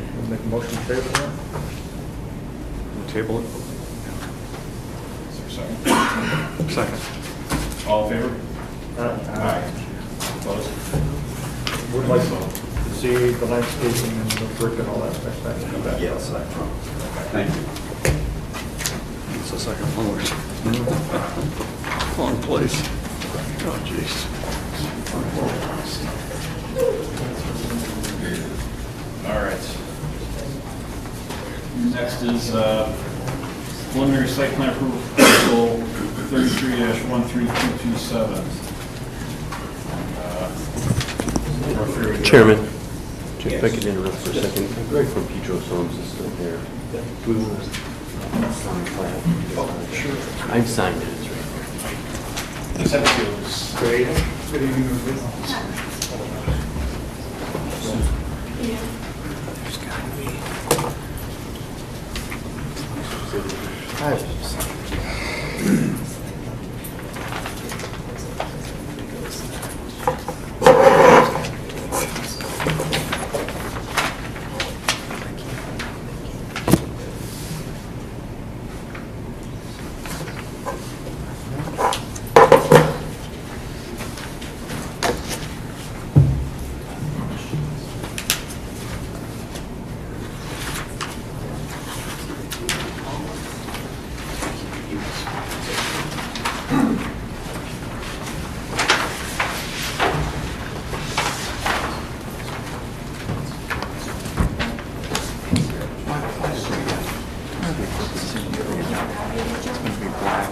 Why did he even bother? That's not.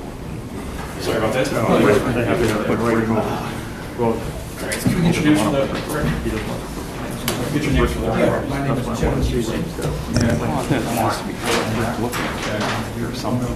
that's what I went, he's not, been buying passing this, like 3 times now. That's where we need to. What's their other sign look like? Is it black? Repair shop and we proposed that,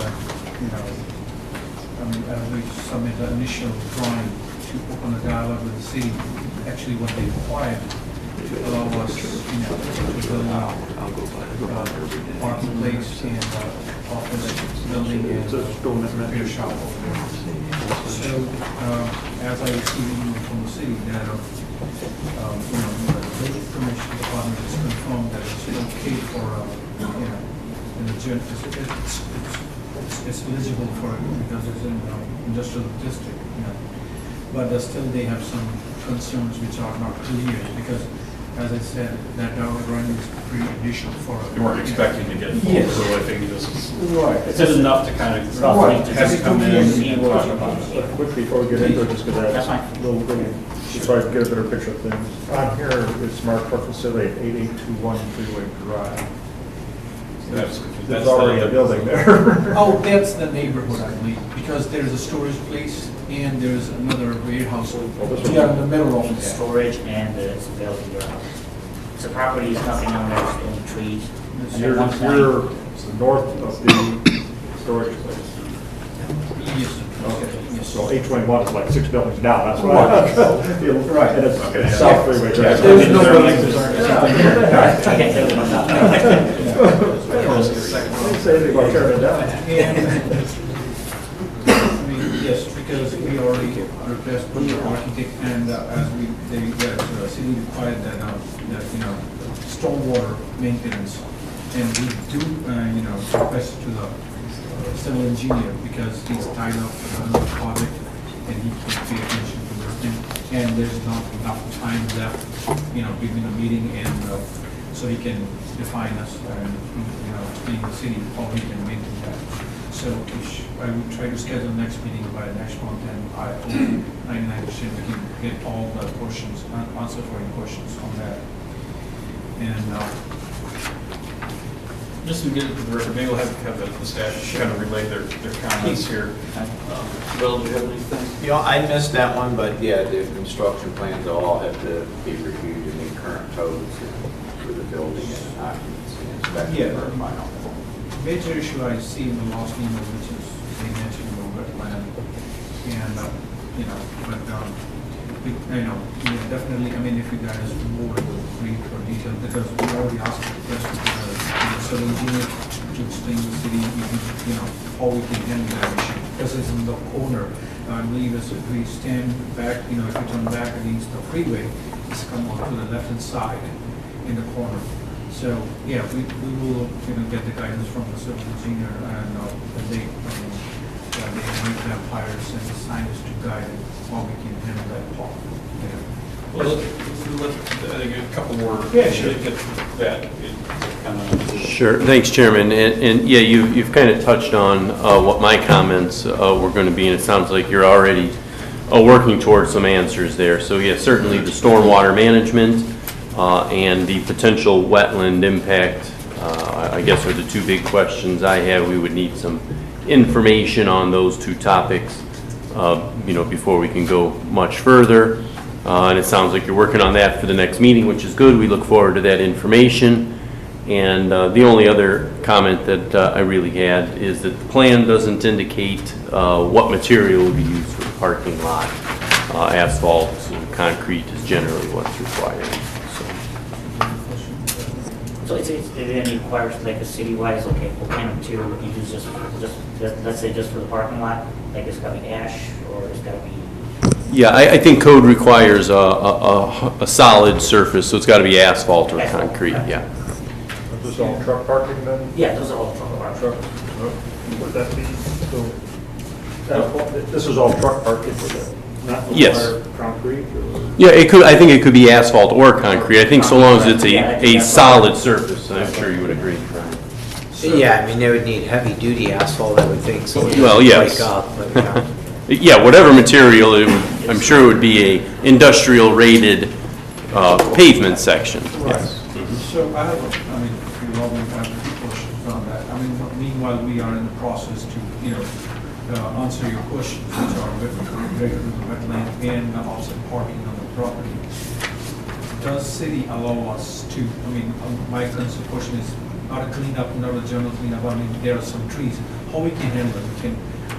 Do you guys allow us to cut them off, and meanwhile we are in the process, so we can shred them off, everything, and, Pretty much clean out the property, get rid of the trees, kind of straight, or until we submit everything, we cannot do anything. Sure. For some projects in the past, we have allowed tree clearing prior to the final approvals, final permitting from the city, but that does require submitting and having approved a stormwater pollution prevention plan. So we would need a plan stamped by a engineer that clearly shows the boundary, that it's been surveyed, so you know that you're clearing your own trees and not trees on a neighboring property. Show the limits of the clearing, construction entrance, and how, because you'll be disturbing the ground when you do that work. So how you're going to maintain your drainage and your erosion and sediment control. So yes, it can be done. Tree clearing can happen ahead of time, but we have to go through that step to get that permit. Civil engineer to be proved that, that's main concern over the boundary, so it's not disturbing the neighborhoods. Okay. Yeah, that and the SWIP plan, or the erosion and sediment control plan, which I'm sure your engineer, he'd be able to provide you with one of those. Definitely. And another is, how we can, when we should be able to get the proper address on the property. Addressing is handled through Summit County. Summit County. Yeah, they would. There's nothing to do with the plan commission. No. And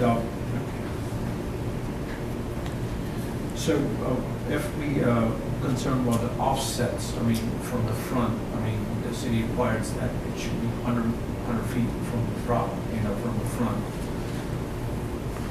I think now. Well, yeah, I was going to say maybe let's let Brian just provide his comments, and then we could probably talk about it all at the same time. I have a report dated October 11th. The use, I have 8 as amended tonight, 9 comments, I missed one. So the first is regarding the use. It appears that this particular use is permissible in 1169.04B3, and that's auto repair services.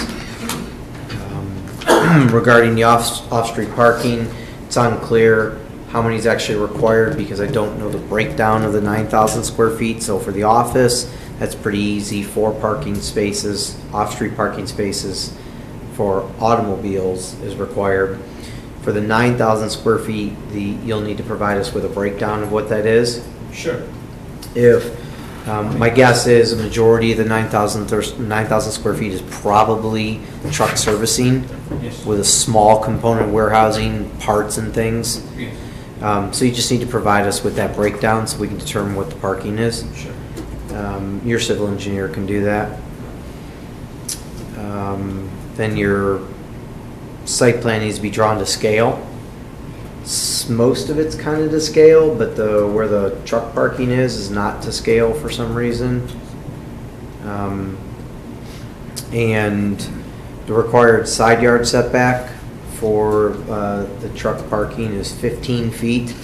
It doesn't look like that's being met. Looks like you're providing maybe 7 feet roughly in the side yard setback. Actually, when, we providing the numbers for the truck parking to the architect, we do provide them in 12 by 90, No, I'm saying the setback off of the property How line far off the side? Okay, gotcha. needs to be 15 feet. 15 feet. So your concern is from here, The rear and the sides, three right? other sides. Yeah, the rear is, well, let me tell you what that is in just a minute.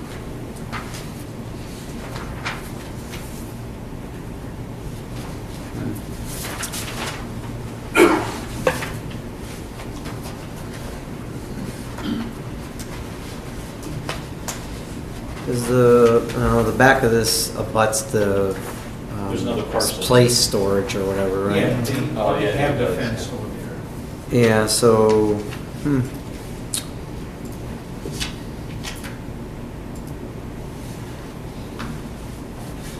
I'm not sure what the rear is. Oh. 15 feet for the rear. So 50. Yep, And then same thing. The 50 across the front is correct?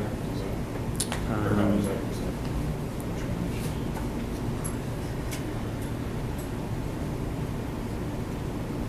Yeah, 30 feet. 30 feet, so So 30 feet from 30 feet here, Okay. 15, 15. 15 and 15. So 30 is the minimum. Yes, yeah, I was going.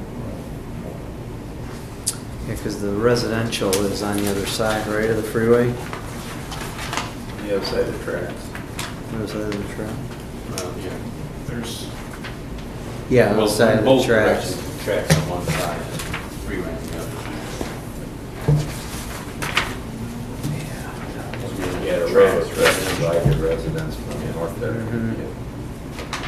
Yeah, the front yard setback's it's increased to 70 feet if the site is across the street from residentially zoned property. I don't think that's the case, though. Defined street. Yeah, I would say it's probably 15 feet, or 30 feet. I would agree. Across the street is 271. Yeah. Right. Down the hill.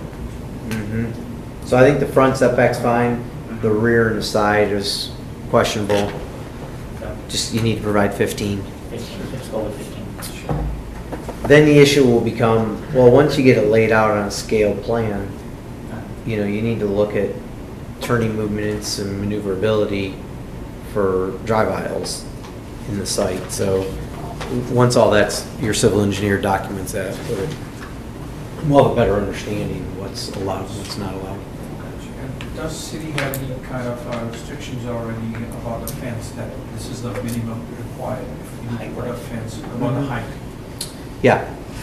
Yeah, there's, you can find it in the, I don't know what it is offhand, but it is in the 1171.16. 1171 1171.16 of the zoning code. Section 1171.16.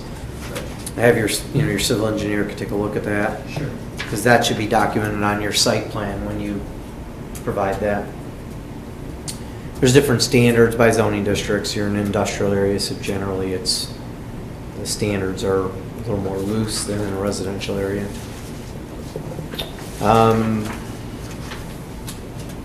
And the site plan has to be in compliance with 113705 of the code. And do you have a copy of my report? Yes, I have it in my. Yeah, you can just provide that to your civil engineer. I did forward to them. Yeah, 1171.11E3. This is a bit of an issue. This section of the code only permits for this parcel based on its width, only permits one driveway, and you're proposing 2 driveway entrances.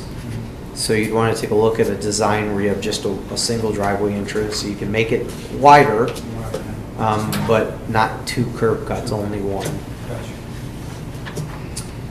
And as the engineer, I think, pointed out, stormwater maintenance plan you'll need, and then you'll need lighting, landscaping, screening. You need to provide that with a site plan when you resubmit your site plan. And then also your building architecture, that's the one I didn't have on my report, but you'll need information about your building architecture submitted as well. I have your email, I can forward you his name.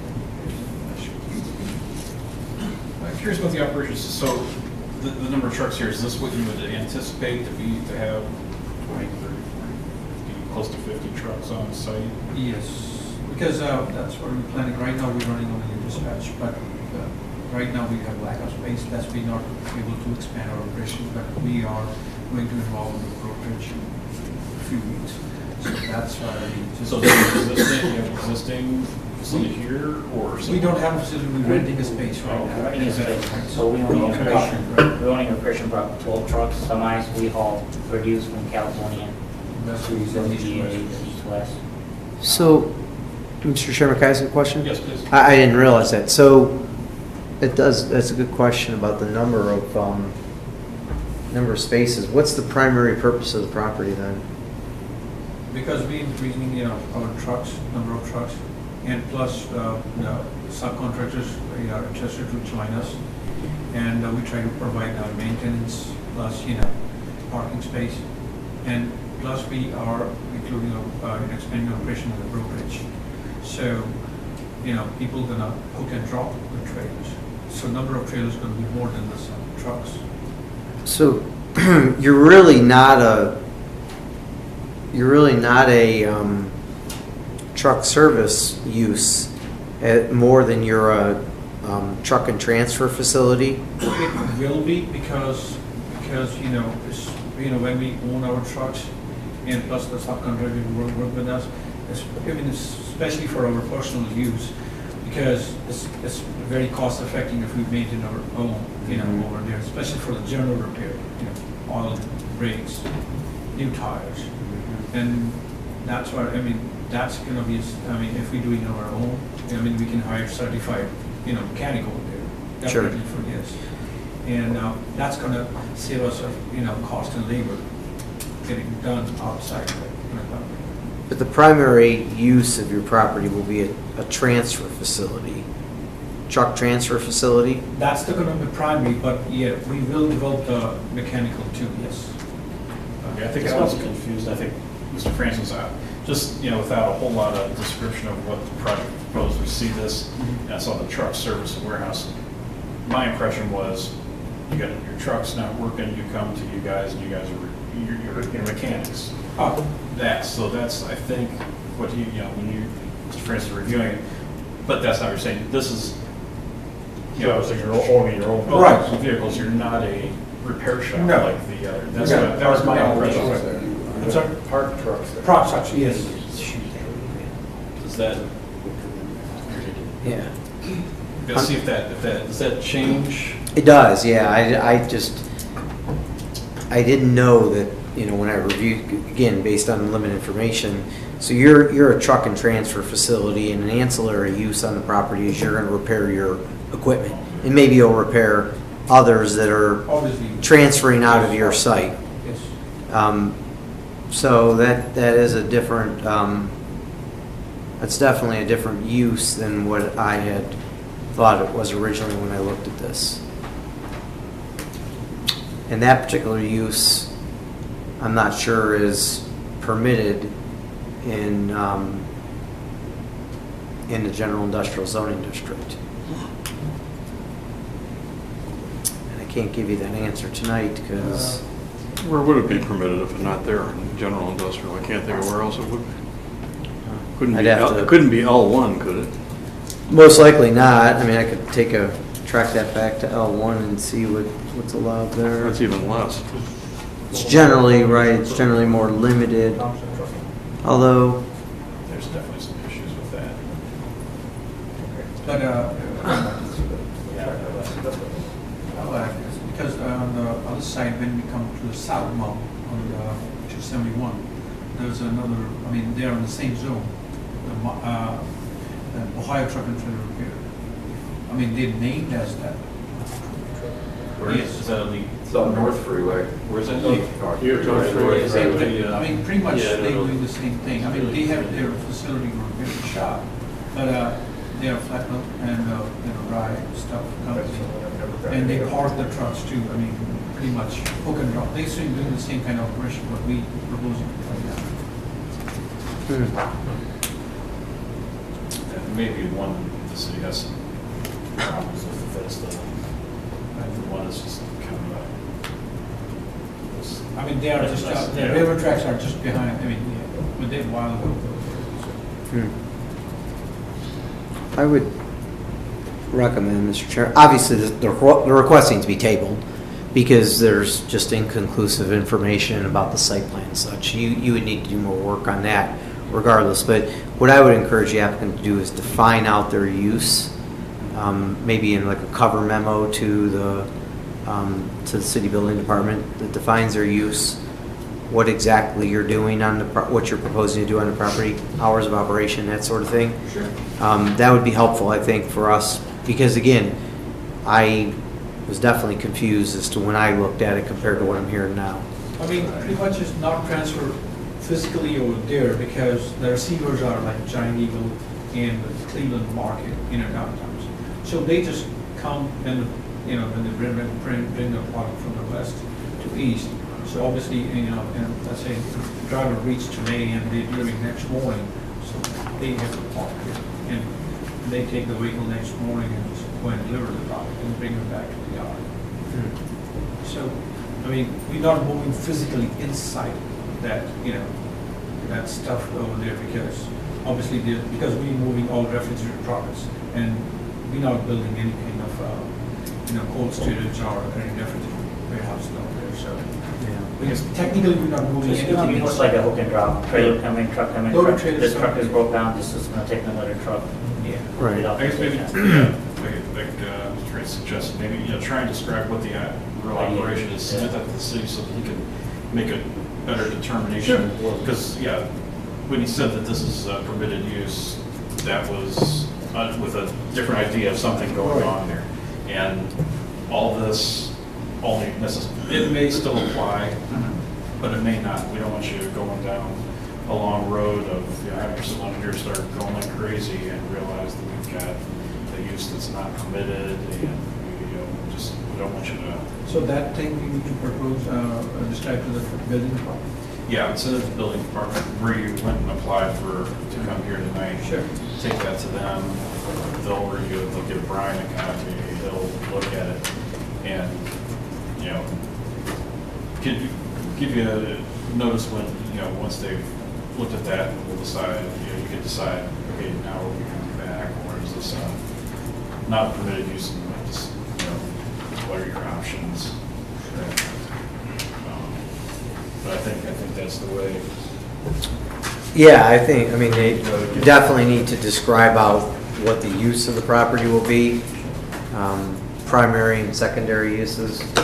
And then, once your use is determined, then you have site plan issues that you need to clear up with your civil engineer. Sure. Can we do like a phase one? Okay, let's say we only do the office parking first and then do the add-on later with the second part, like warehouse and. I'm sure you could probably get an overall plan. And we could do phase 1 and phase 2. I would think that would be okay, as long as it's, again, the full thing is a permitted use. Okay. Anybody else have any other thoughts before? No, I think. You just, whatever. All right, you want to make a motion? Yeah. Make motion to table. I'll second it. All in favor? Aye. Opposed? All right, so hopefully we'll see you back. Thank you, I appreciate it. Sure, we can get it to them better. Sure. Thanks very much.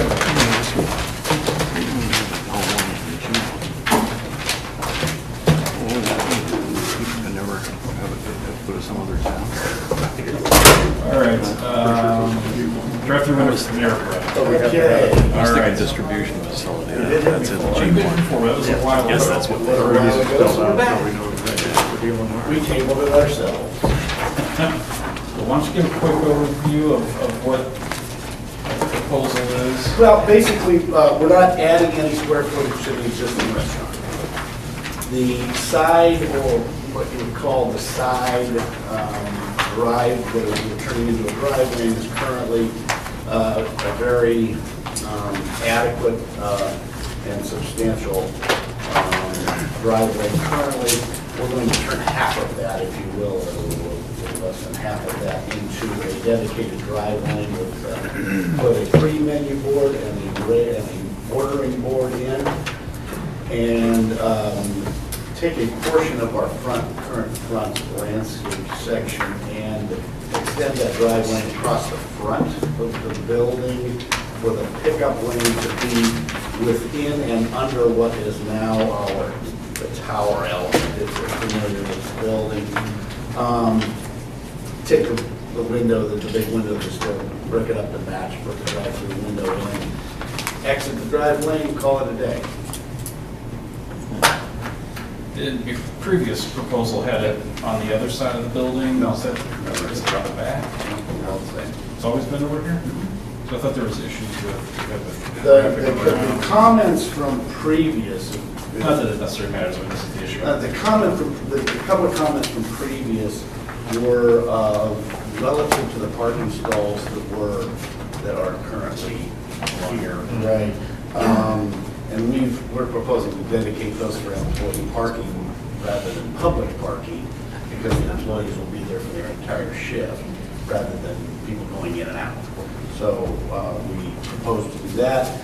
There was another comment relative to additional landscape screening of the front drive-through pickup window from the street. And our only comment to that was, at the time, they wanted to show up in the landscape plan, the final landscape plan. Our only comment to that screening element was, yeah, it works well to screen the view from the street to the pickup window, but it also formulates a traffic problem as the person's leaving the drive lane and the roadway in front of that driveway. So we think it's more dangerous to actually do that than just with low landscaping in that small bed. There isn't going to be much of a bed there. And those are really kind of the comments. Okay. Well, I think you've got copies of our newer comments. We'll have these. I have one comment, one sheet from Joe. Okay. Well, my first impression that the renovation may affect the alarm and sprinkler system inside the building. Pardon me? That the renovation or the changing on the inside, you will have to submit building plans because. Oh, yeah, absolutely. We are making some equipment changes inside Well, the it building. may impact the fire alarm system and the sprinkler system. And also, there is no crash protection over that outdoor seating. Okay. So I'm going to request that you put outdoor crash protection. Sure. It's in the fire code 315 or 314. Okay. How you choose to do that is either with a designed wall that will take vehicle impact or bollards every 4 feet apart filled with concrete. Which corner are you talking about for that? Pardon me? Which spot are you talking about? It doesn't show there. It's on the west side of the building, the entrance. So this along here? Yeah, it's existing. Okay. Where they sit outside. Okay. They're just like an ornamental fence there. Okay. You can pull right up to the fence. Okay. So if somebody hits the gas instead of the brake. Sure. That's fine. We can take care of that. Joe? Thanks, Chairman. For planning commission purposes, you know, the plan is certainly acceptable to me. The building department, though, would need a fine detailed plan there to define the turning radiuses and the grading of the site to make sure it drains and all the fine details to get a final permit from the building department. But for purposes here tonight, it's acceptable to me. And the only thing that I would mention is, as you look at the plan, I think it's important for traffic flow purposes to get the cars that leave the drive-through into the proper aisle to get out of the Panera park, or out of the Panera property and back onto Golden Link Boulevard. So I think we need some signage to get the cars, once they leave the drive-through, to, I guess we'll say, bypass the first left turn and get to the second left turn so they can get into that main aisle and back to Golden Link. Otherwise, you're going to have unnecessary traffic right by the front door, which can be dangerous. And we're also going to get too many cars not getting to Golden Link fast enough. And at lunch, well, I'm sure we've all been there for lunch, it's pretty busy. So. One comment that Chick-fil-A drive-through dumps all of those cars. Oh, and that's also true too. Yes, thank you, Don. Yeah, because Chick-fil-A's drive-through comes your way as well. So now we've got two drive-throughs at lunch, outletting to the same point. We got to get them in the correct aisle and get them back to Golden Link. So, so some ground-mounted signage, I think, is the way to do it, and maybe some striping on the pavement as well. Yeah. I don't know if anybody knows who goes over there maybe during lunch and comes to drive-throughs. Does the Chick-fil-A, do the cars actually, as they come out of that drive-through, take the right? They I have. know it looks like there's a marking for that. Yeah, and there's a sign. They force you to make a right-hand turn. You're not allowed to make a left. They actually do it. The cars? Yeah. Yeah, I mean, every once in a while I see somebody make a left and I cringe, so. But I would say 98% of the cars follow the direction and they make a right-hand turn. Yeah, if that being the case, yeah, I think that, yeah, you can't put anything on the little aisle where you're completely going to restrict the visibility. Right. Or something like that.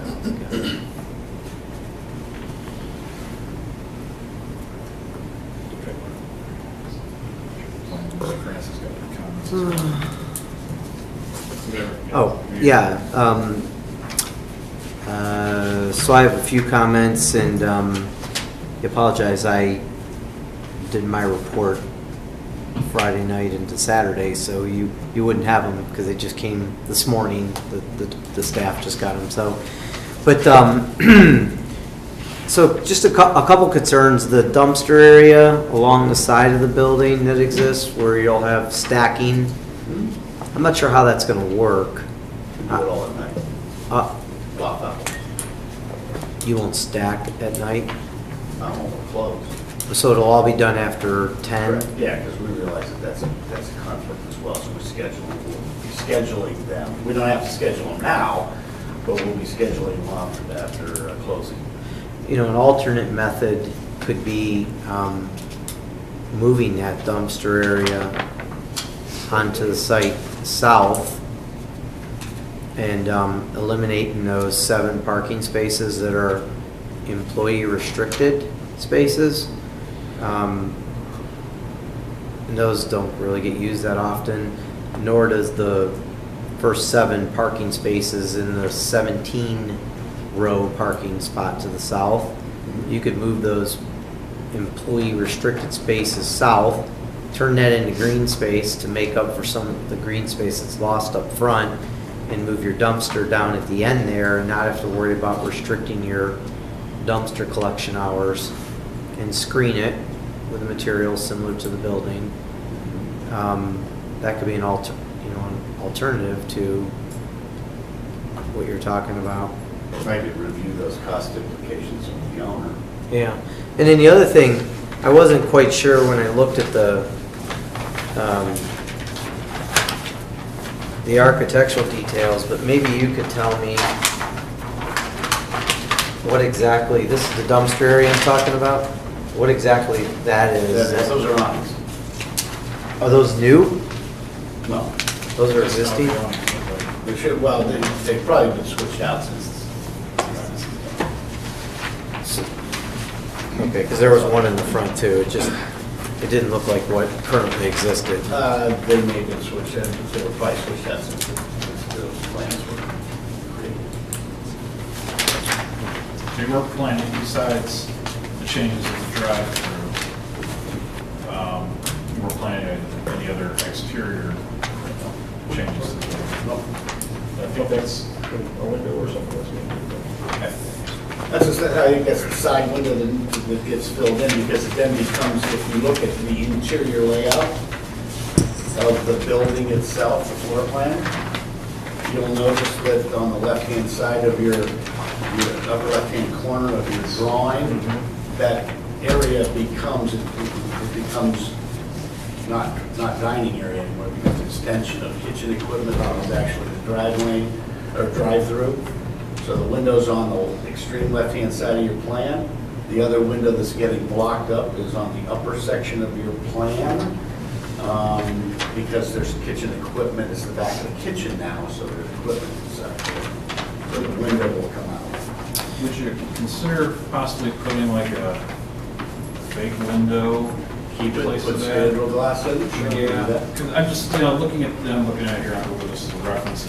That's kind of that corner of the building is kind of the front visual part of the building. You got window, and now you're gonna have brick wall. From an architectural standpoint, absolutely.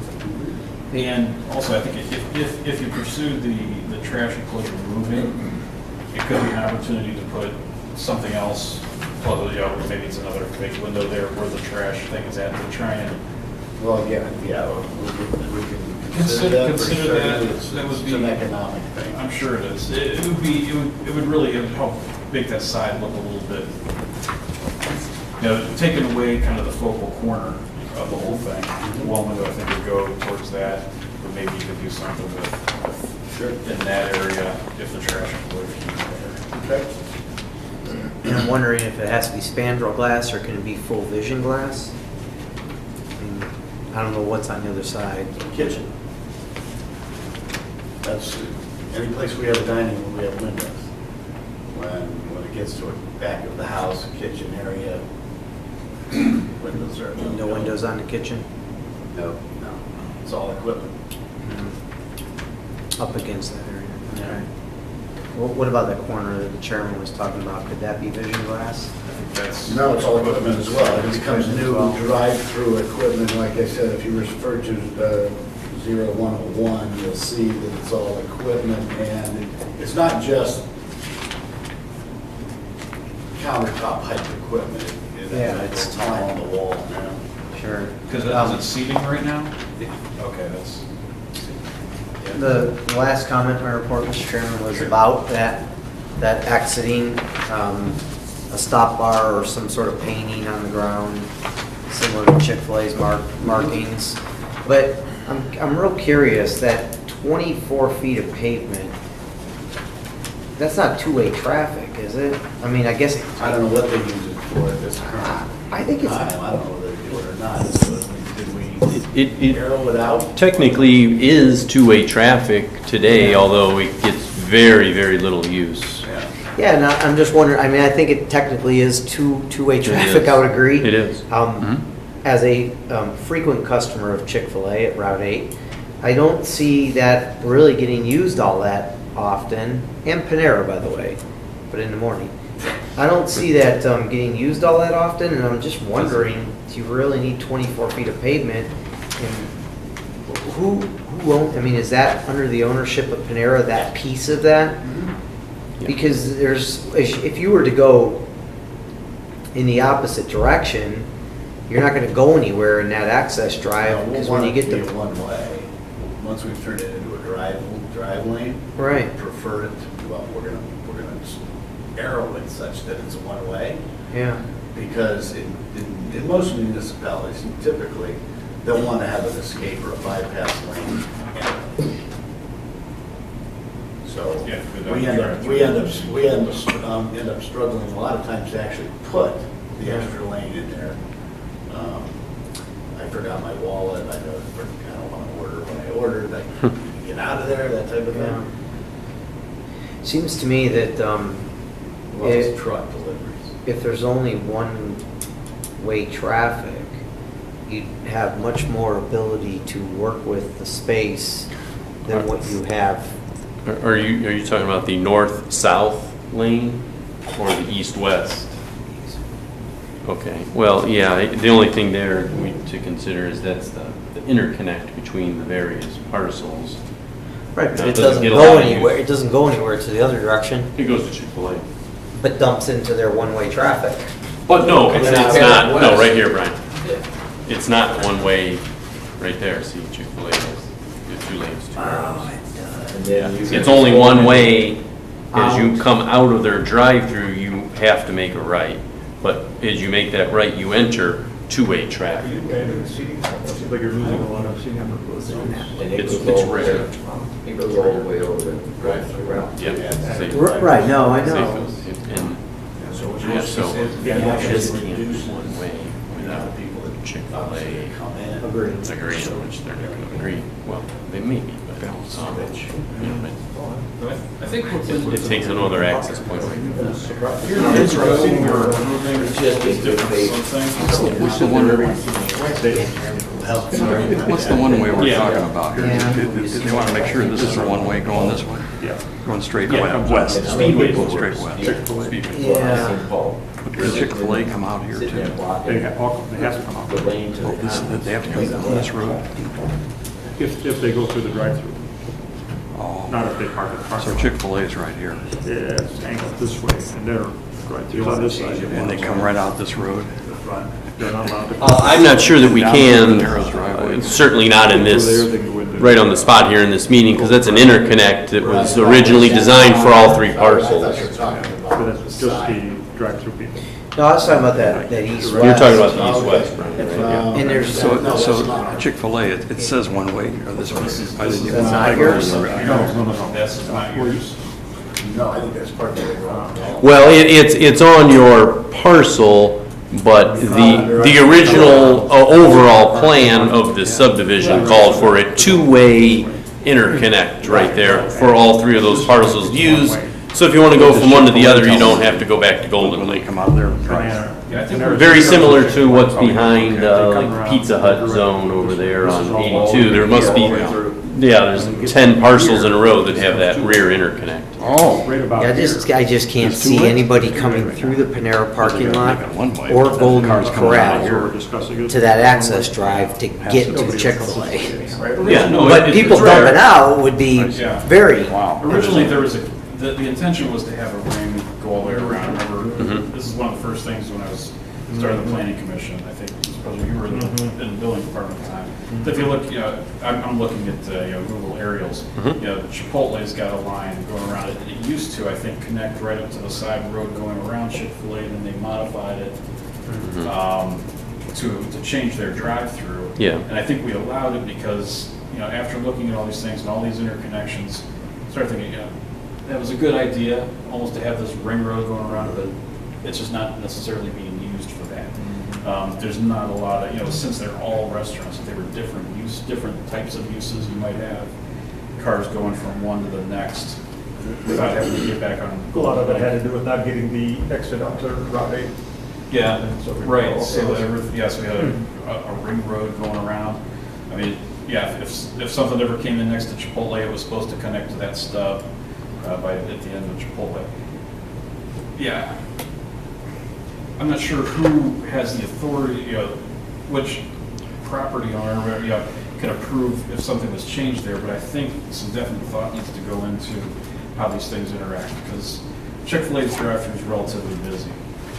and they're all coming past here. I don't know if they're all shooting up through the middle of Panera's parking lot, Golden Corral. or if they go to the Golden Corral and come out.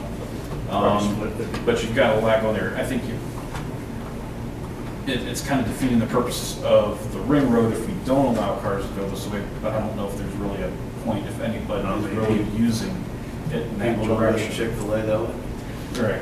Yeah. I don't know, I don't hang out over in that corner Chick-fil-A and would watch. have to be the ones that we approach too, because they might say you're cutting off on more access. Right. Well, yeah, that was my point is, we certainly can't, We don't mind, we cut them off. I guess more people stop at your restaurant. that might, that might be discussions, but I think if this was reduced to one way and you reduce this width down, it would give you the opportunity to tee this up. Sure.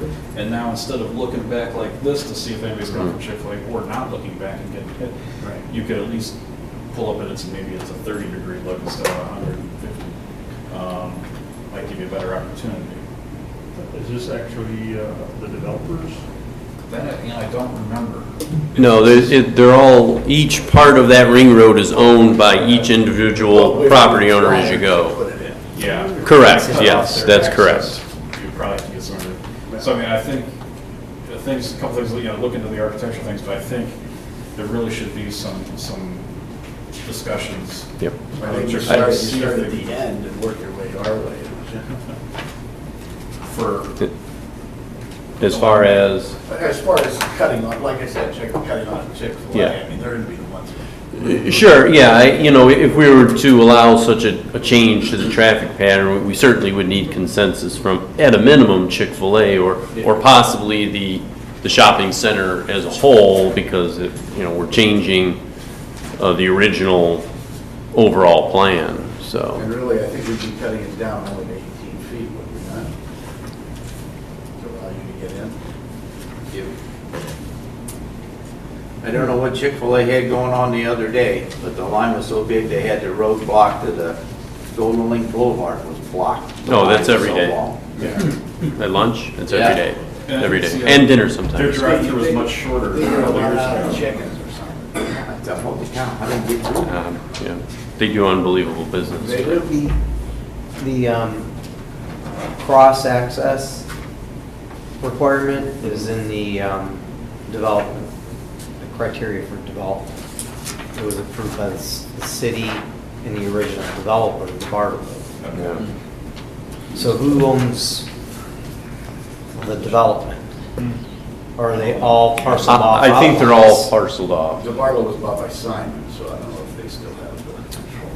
Yeah, I mean, I don't know if there's common areas, there's common areas, right? There's an entrance into the crossings with landscaping and signage. Someone owns it. Yeah, I don't believe there's any commonly owned parcels of land, but the sign, somebody's got to own the sign. Is the Golden Link Boulevard a public road? Golden Link Boulevard is a public road at the entrance and in the Macedonia direction, which is to the east, and you make a right-hand turn to go towards Giant Eagle, that's Northfield Center, and it's a paper street.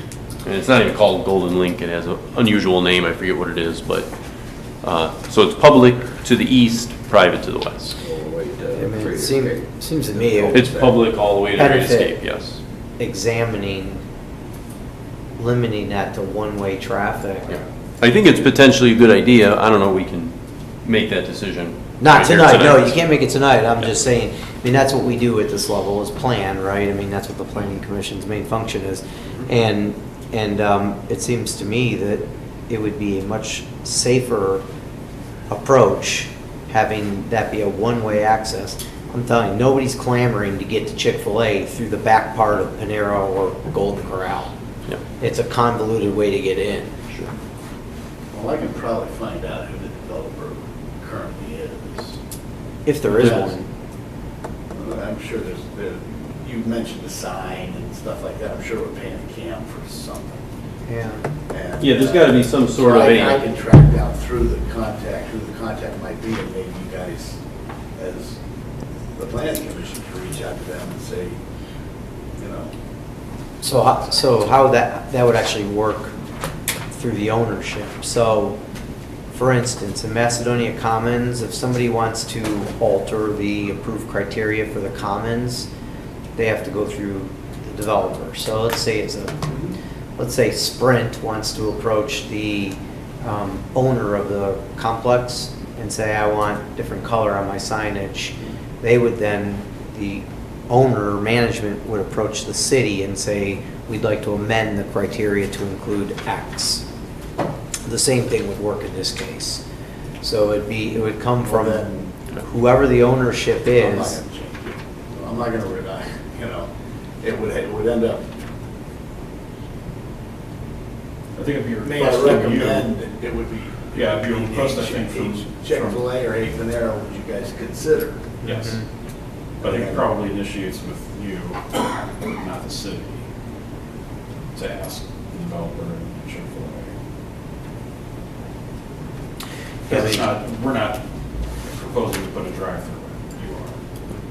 And for Right, what I'm it's, not proposing to change the road to a one-way. But it may be. You're thinking it's a good idea. But something may, we haven't approved this either. I mean, I'm not saying that this is, that this could be a dangerous situation pulling out of here. I mean, that could be something that kills this. Okay, so I'm supposed to go to Chick-fil-A and ask them, we're gonna cut you down to one lane in our parcel, is that okay with you? Yes. We gotta deal with Chick-fil-A? Yes. We shouldn't have to deal with Chick-fil-A. No, Somebody has to. Okay, I'm proposing Chairman. this. I'm not proposing to change the front. You can And we're not decide what proposing you to want change do. anything. It's your change that's causing the need for this. What am I causing need for? Need for trying to prevent a dangerous situation. You're proposing a drive-through. Mm-hmm. Any changes that need to go on in development should be initiated by you, not the city. And I am. We're talking about the access. We've been discussing this for 25 minutes. It's clearly an issue that we think is important. Okay. This could be something, if you can't make that happen, it could possibly make this not get approved. Okay. So that's why it's on your responsibility to contact them, not ours. So the plan is we have to have it a single lane in the front or on this access drive to be approved for our drive-through, and therefore Chick-fil-A basically cut us off. Not necessarily, but we sure would like that to be investigated. I'm one person here on this board, I'm not the entire I mean, you got board. cars coming out this way, going this way, the car coming out this, I mean, it's not even, We really think, you're exiting into the wrong. No, I understand the Yeah. concern. I get it, and we were dealing with the. We don't even know who owns this road, do we? had to have the budget. Chairman, if I could interrupt Yes. for a second too. Let me mention this to everyone, and the more we talk about this, earlier this year, Chick-fil-A approached the city about altering their drive-through as well now. And I don't remember if they applied to planning commission and then they pulled their application or exactly where they left it off, but they're also considering altering their drive-through. So, maybe we should be considering both of these scenarios together and in some way get everybody in the same room at the same time.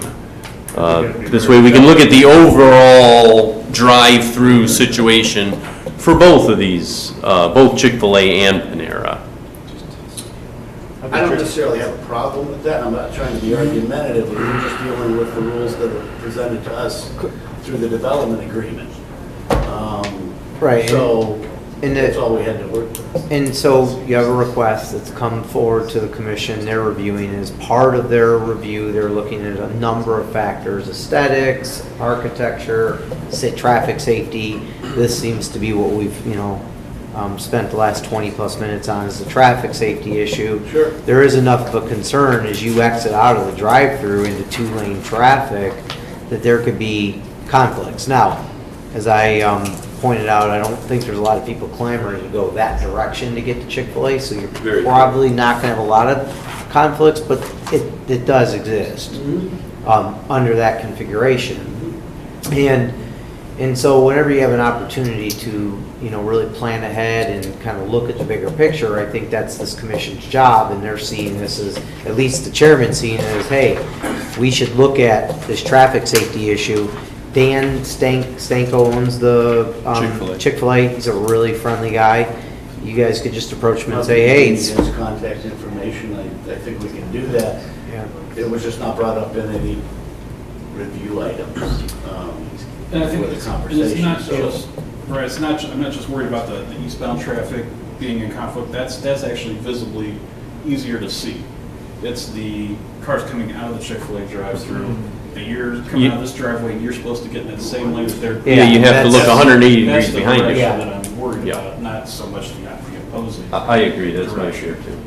And I don't have any problem with that, I would rather protect our customers. Well, I think it protects theirs as well, because if a bunch of people come out of the Chick-fil-A drive-through, they're always getting, you know, once a month, they're getting hits. Maybe I'm not going through the Sure, Chick-fil-A drive-through. and none of our customers are coming this way anyway. Right. So if Chick-fil-A will buy off on it, Yes. I mean, it's really gonna come down to them. What's a big safety issue for both? That's, I think it's asking, Yeah. is that be investigated, pursued, looked into, and discussed with them. You know, if it comes back and they want to do anything, we'll sit down and we'll discuss it more. You know, is there anything else concerning? You know, whatever we might determine it would be a benefit to try and make it work. If Chick-fil-A, you know. Well, we can do that, we can settle this issue. I mean, we're willing to talk to them about it. I was unaware that it was even something that they were talking about, or looking at their drive-through issues, or was never mentioned as a concern in either 13 or 17, 2013 or 2017, so it's a new one, even though we spent 25. Kevin, could I ask a question? Yes. Who owns this road, did you say? Does Panera own this I think each road? individual parcel Yeah. owner owns their chunk. You think so? Yeah, that's Sure. correct. Huh. That's who does own it? Yeah, each individual parcel owns their own part of the A ring lot road. of times it would be the shopping center owner. Sometimes Go it through is, them, yeah, not in this let case. them fiddle around.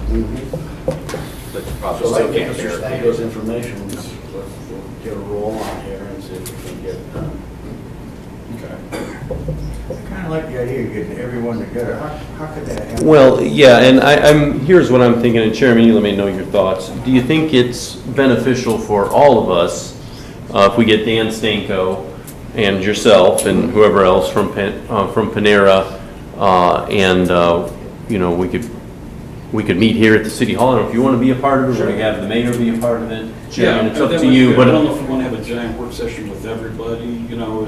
yeah, but maybe I'm thinking Chick-fil-A, Panera, myself, yourself if you'd like it, and I would suspect that the mayor would want to be involved with that too, so. Yeah, just to kind of get all the plans out on the table. I think that's what we do. This way we can look at both proposals, although Chick-fil-A's is, I guess, not really an official proposal yet. They haven't appeared here in that chair with their proposal yet, but they have thrown the idea out there, and I think they want to do it.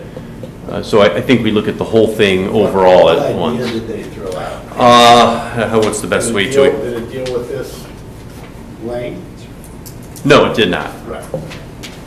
They, as far as I'm concerned, they can kind of do whatever they want. Mhm. Well, there's no doubt they need to speed up their service and. Yeah, they do. They do. There's no You question. know, whether Because it's they- dangerous. Yeah. So maybe we can solve two dangerous situations at once here, perhaps. I'm open. I think what we would What's going to come out is you're going to get 6 feet. Which may be enough. Yeah. He still wants 18 feet. Yeah, I think that was Wendy's thought, and there was 2 border stations. It was. Yeah, and you could 6 feet reduced, another 6 feet of painting or something like that to get the way the driver drives up against the curb to give you the most room to turn and be able to look and make a safe turn out of there. Yeah, you may have to, maybe get paint out and on here so that, yeah, you get to here now it's 2-way, you got the paint out enters in this direction, there's a lot of good use. All right, well, I think. Does Susan have your information, contact information? Okay, good. This way we can reach out to you. All right. Motion to table? Yeah. Go ahead. That's a motion to I second. All right, all in favor? Aye. Opposed? All right. Okay, look forward to it. All right, thank you. Yep.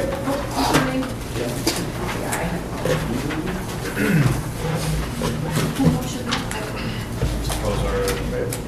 Okay, thanks. Thank you. Yeah, Kim, I would expect maybe the mayor's assistant to reach out to you probably.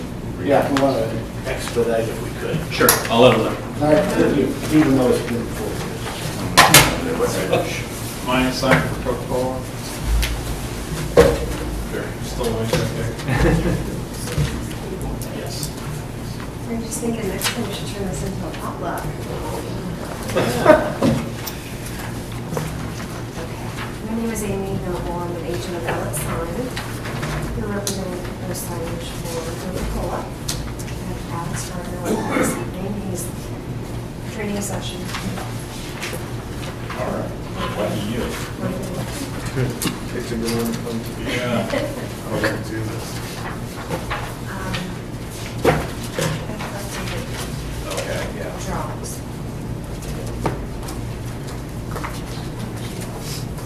Okay.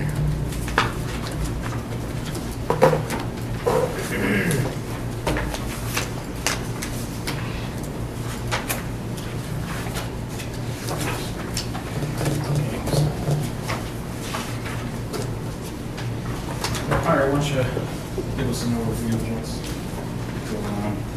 Okay. So if you flip to the very last page of this, the entire new sign proposal is based around the need for updated signage or corporate logo, updated signage for code, and then they need to turn this into a one-way.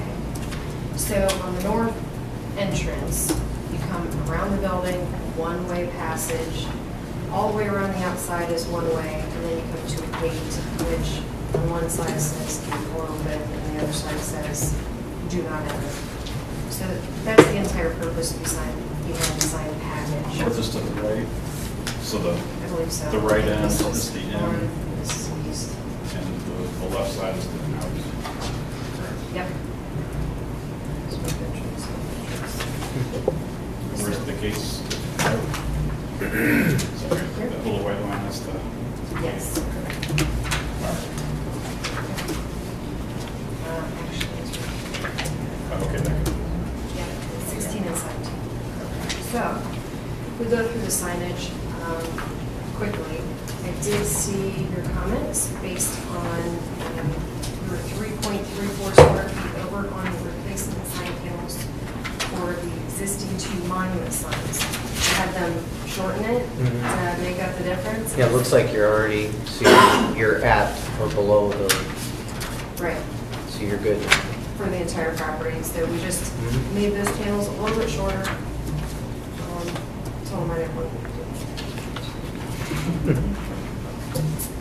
And then we have 2 post and panel signs. We have many of those. Post and panel signs, shipping and receiving, office visitors, that sort of thing. Just updating what was there, making it more readable. There are 2 sets of 6-foot internally illuminated LED channel runners on the north and east corner of the property as you enter the building. They are red in color. I have a red sample, but I guess everyone knows what color red is.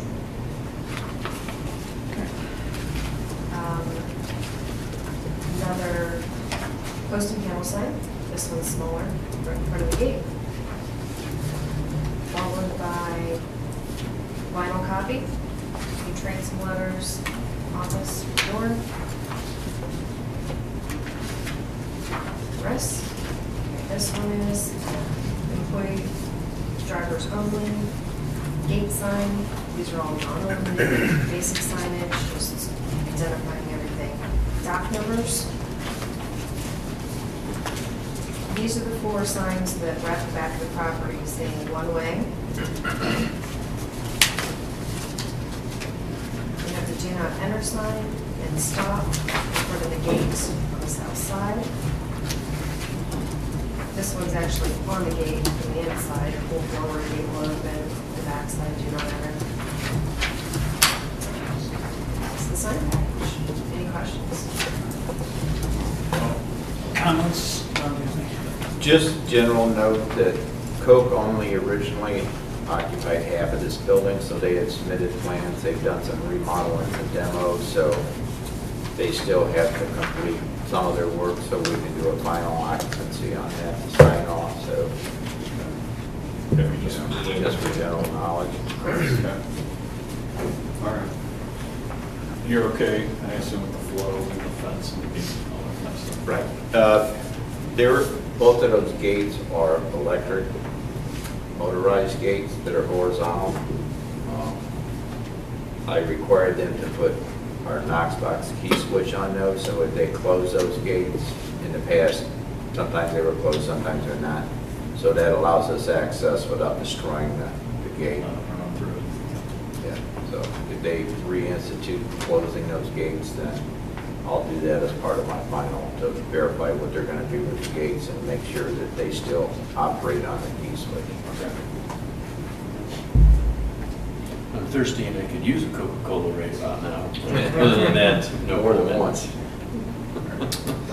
The modification brings them into compliance with the requirements for the ground sign, so the only other thing would be adding some landscaping around the base, and that, if the commission's okay, could be handled administratively.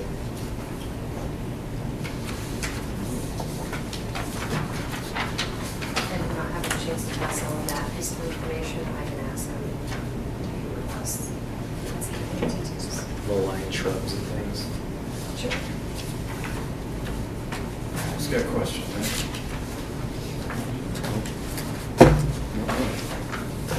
Make a motion to approve based on some landscaping being added to the monument signs, and that can be approved administratively. Second that. All in favor? Aye. Opposed? All right. Thank you. Long wait for that.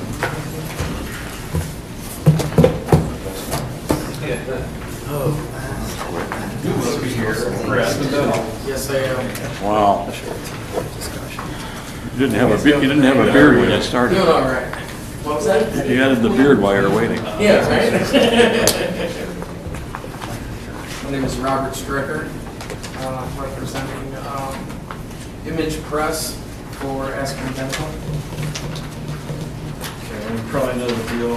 Go ahead and tell us about.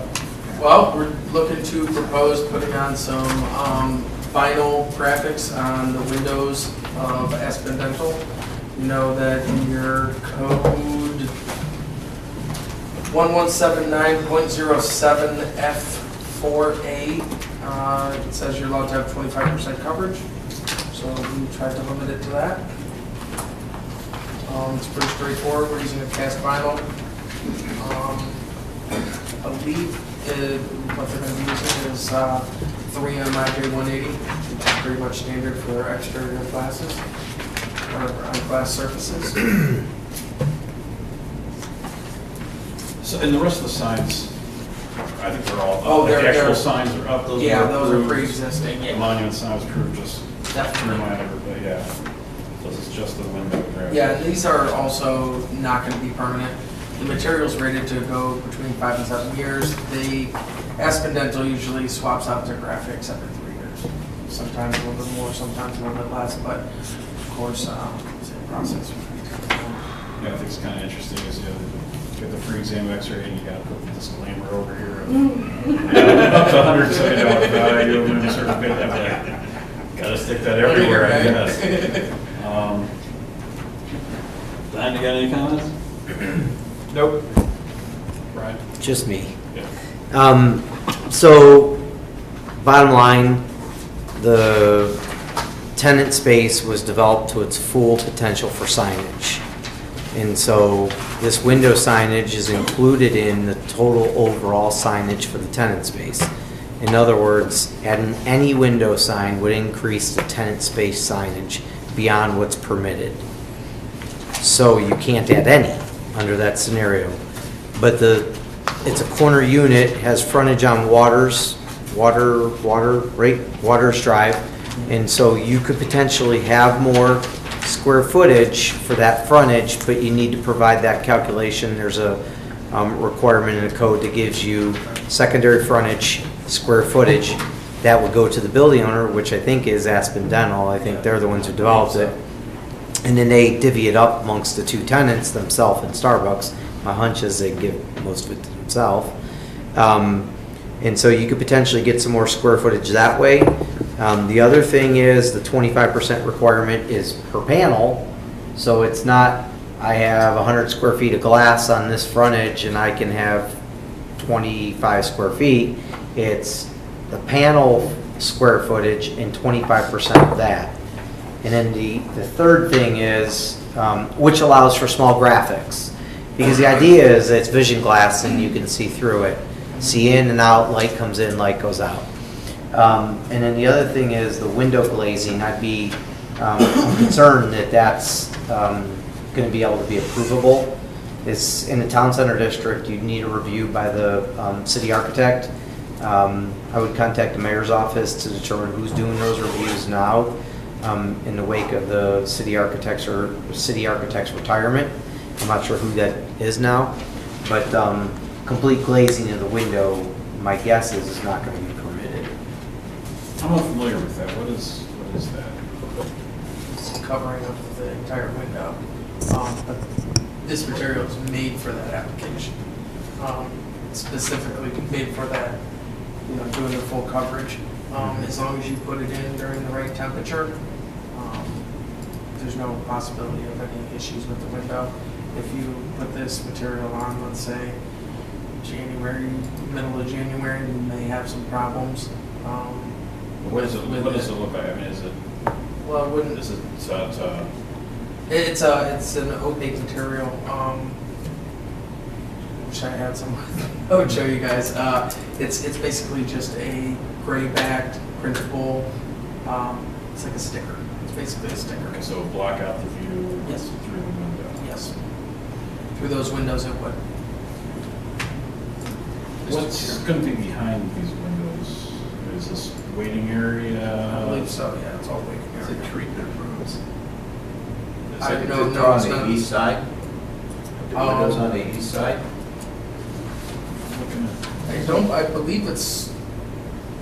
It's like a fishbowl. You can see right into the treatment rooms. That's what I thought too. Yeah. So maybe the front might The be. front is definitely. The front is, Yeah. is the waiting area. The sides is the treatment.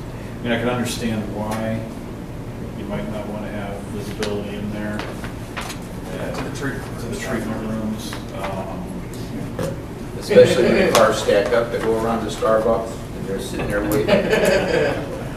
I guess, yeah, it's probably something something I would think that, yeah, architecture might need to be reviewed. It's, similar like we were just asking Panera to put the fake window. What's the technical term besides fake window? Faux window. It's a fake window. Faux window.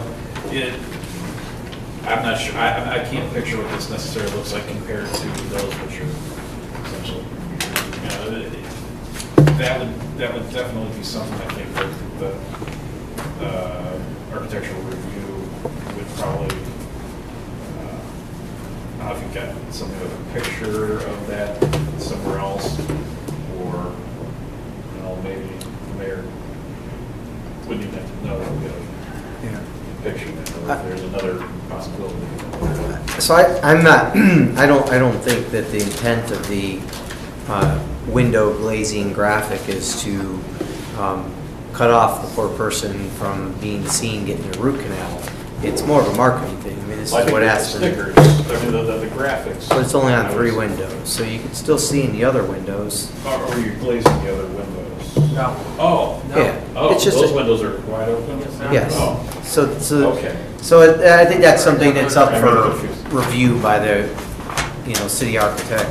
And they'll need to make some sort of, they need to provide some calculation on the Waters Drive frontage to be able to get more square footage to be able to put any window signage. But the intent behind window signage in this community, in any community, is small decals on the window, small space, and not blocking out the vision glass so you can't have light come in, light go out. Yeah, when I first saw this spot, I thought it was CBS and Solon. Anybody know that on the corner of 143? Yeah, they're right, John. It's got, the windows are completely covered. It looks like the inside of the store. Why don't you just show the inside of the store? Because they have zero setback on that building, Yeah, so, and I watched the boy, I really am not crazy about this full window thing. You know, I'm probably more okay with just the blue, the big people, but again, I'm not, that's not my forte, there's critiquing that, but I would think it is probably, I think you need to go back and look, do the calculation, see if you can squeeze some more signage out, to allow this, since as it stands right now, it's at its limit. And that's to account for if any signage would want to go up on top of this, or we're already maxed out before we would even try to put this up. You're maxed out. Already?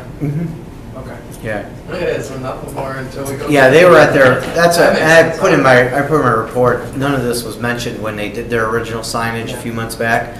They were at their max then. In fact, they were over, and we said you had to revise it a little bit to get it reduced to the 100 square feet or less.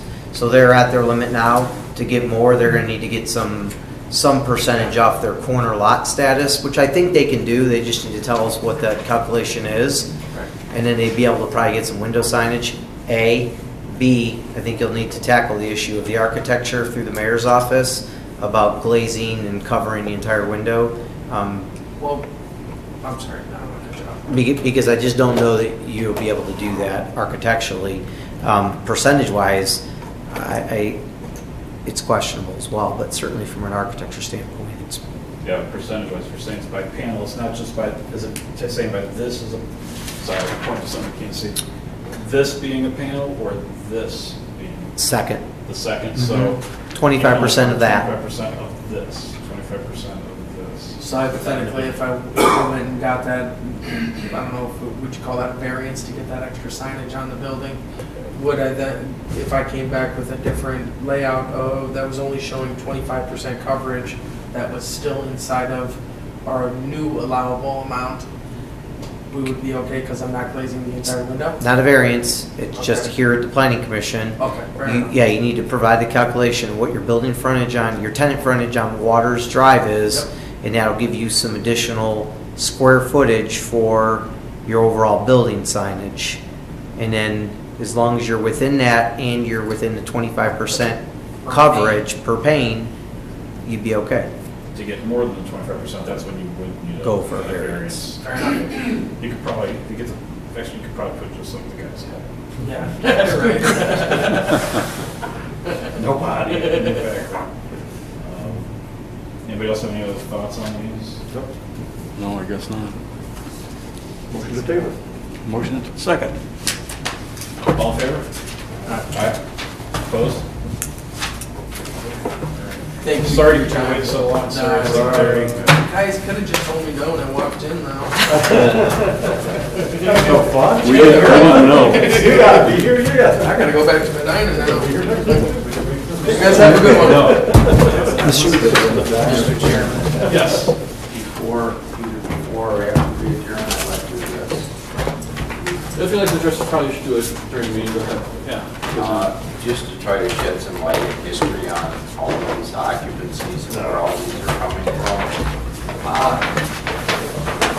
Yeah. Sorry, guys. Motion to adjourn. Before we do that, is there any other,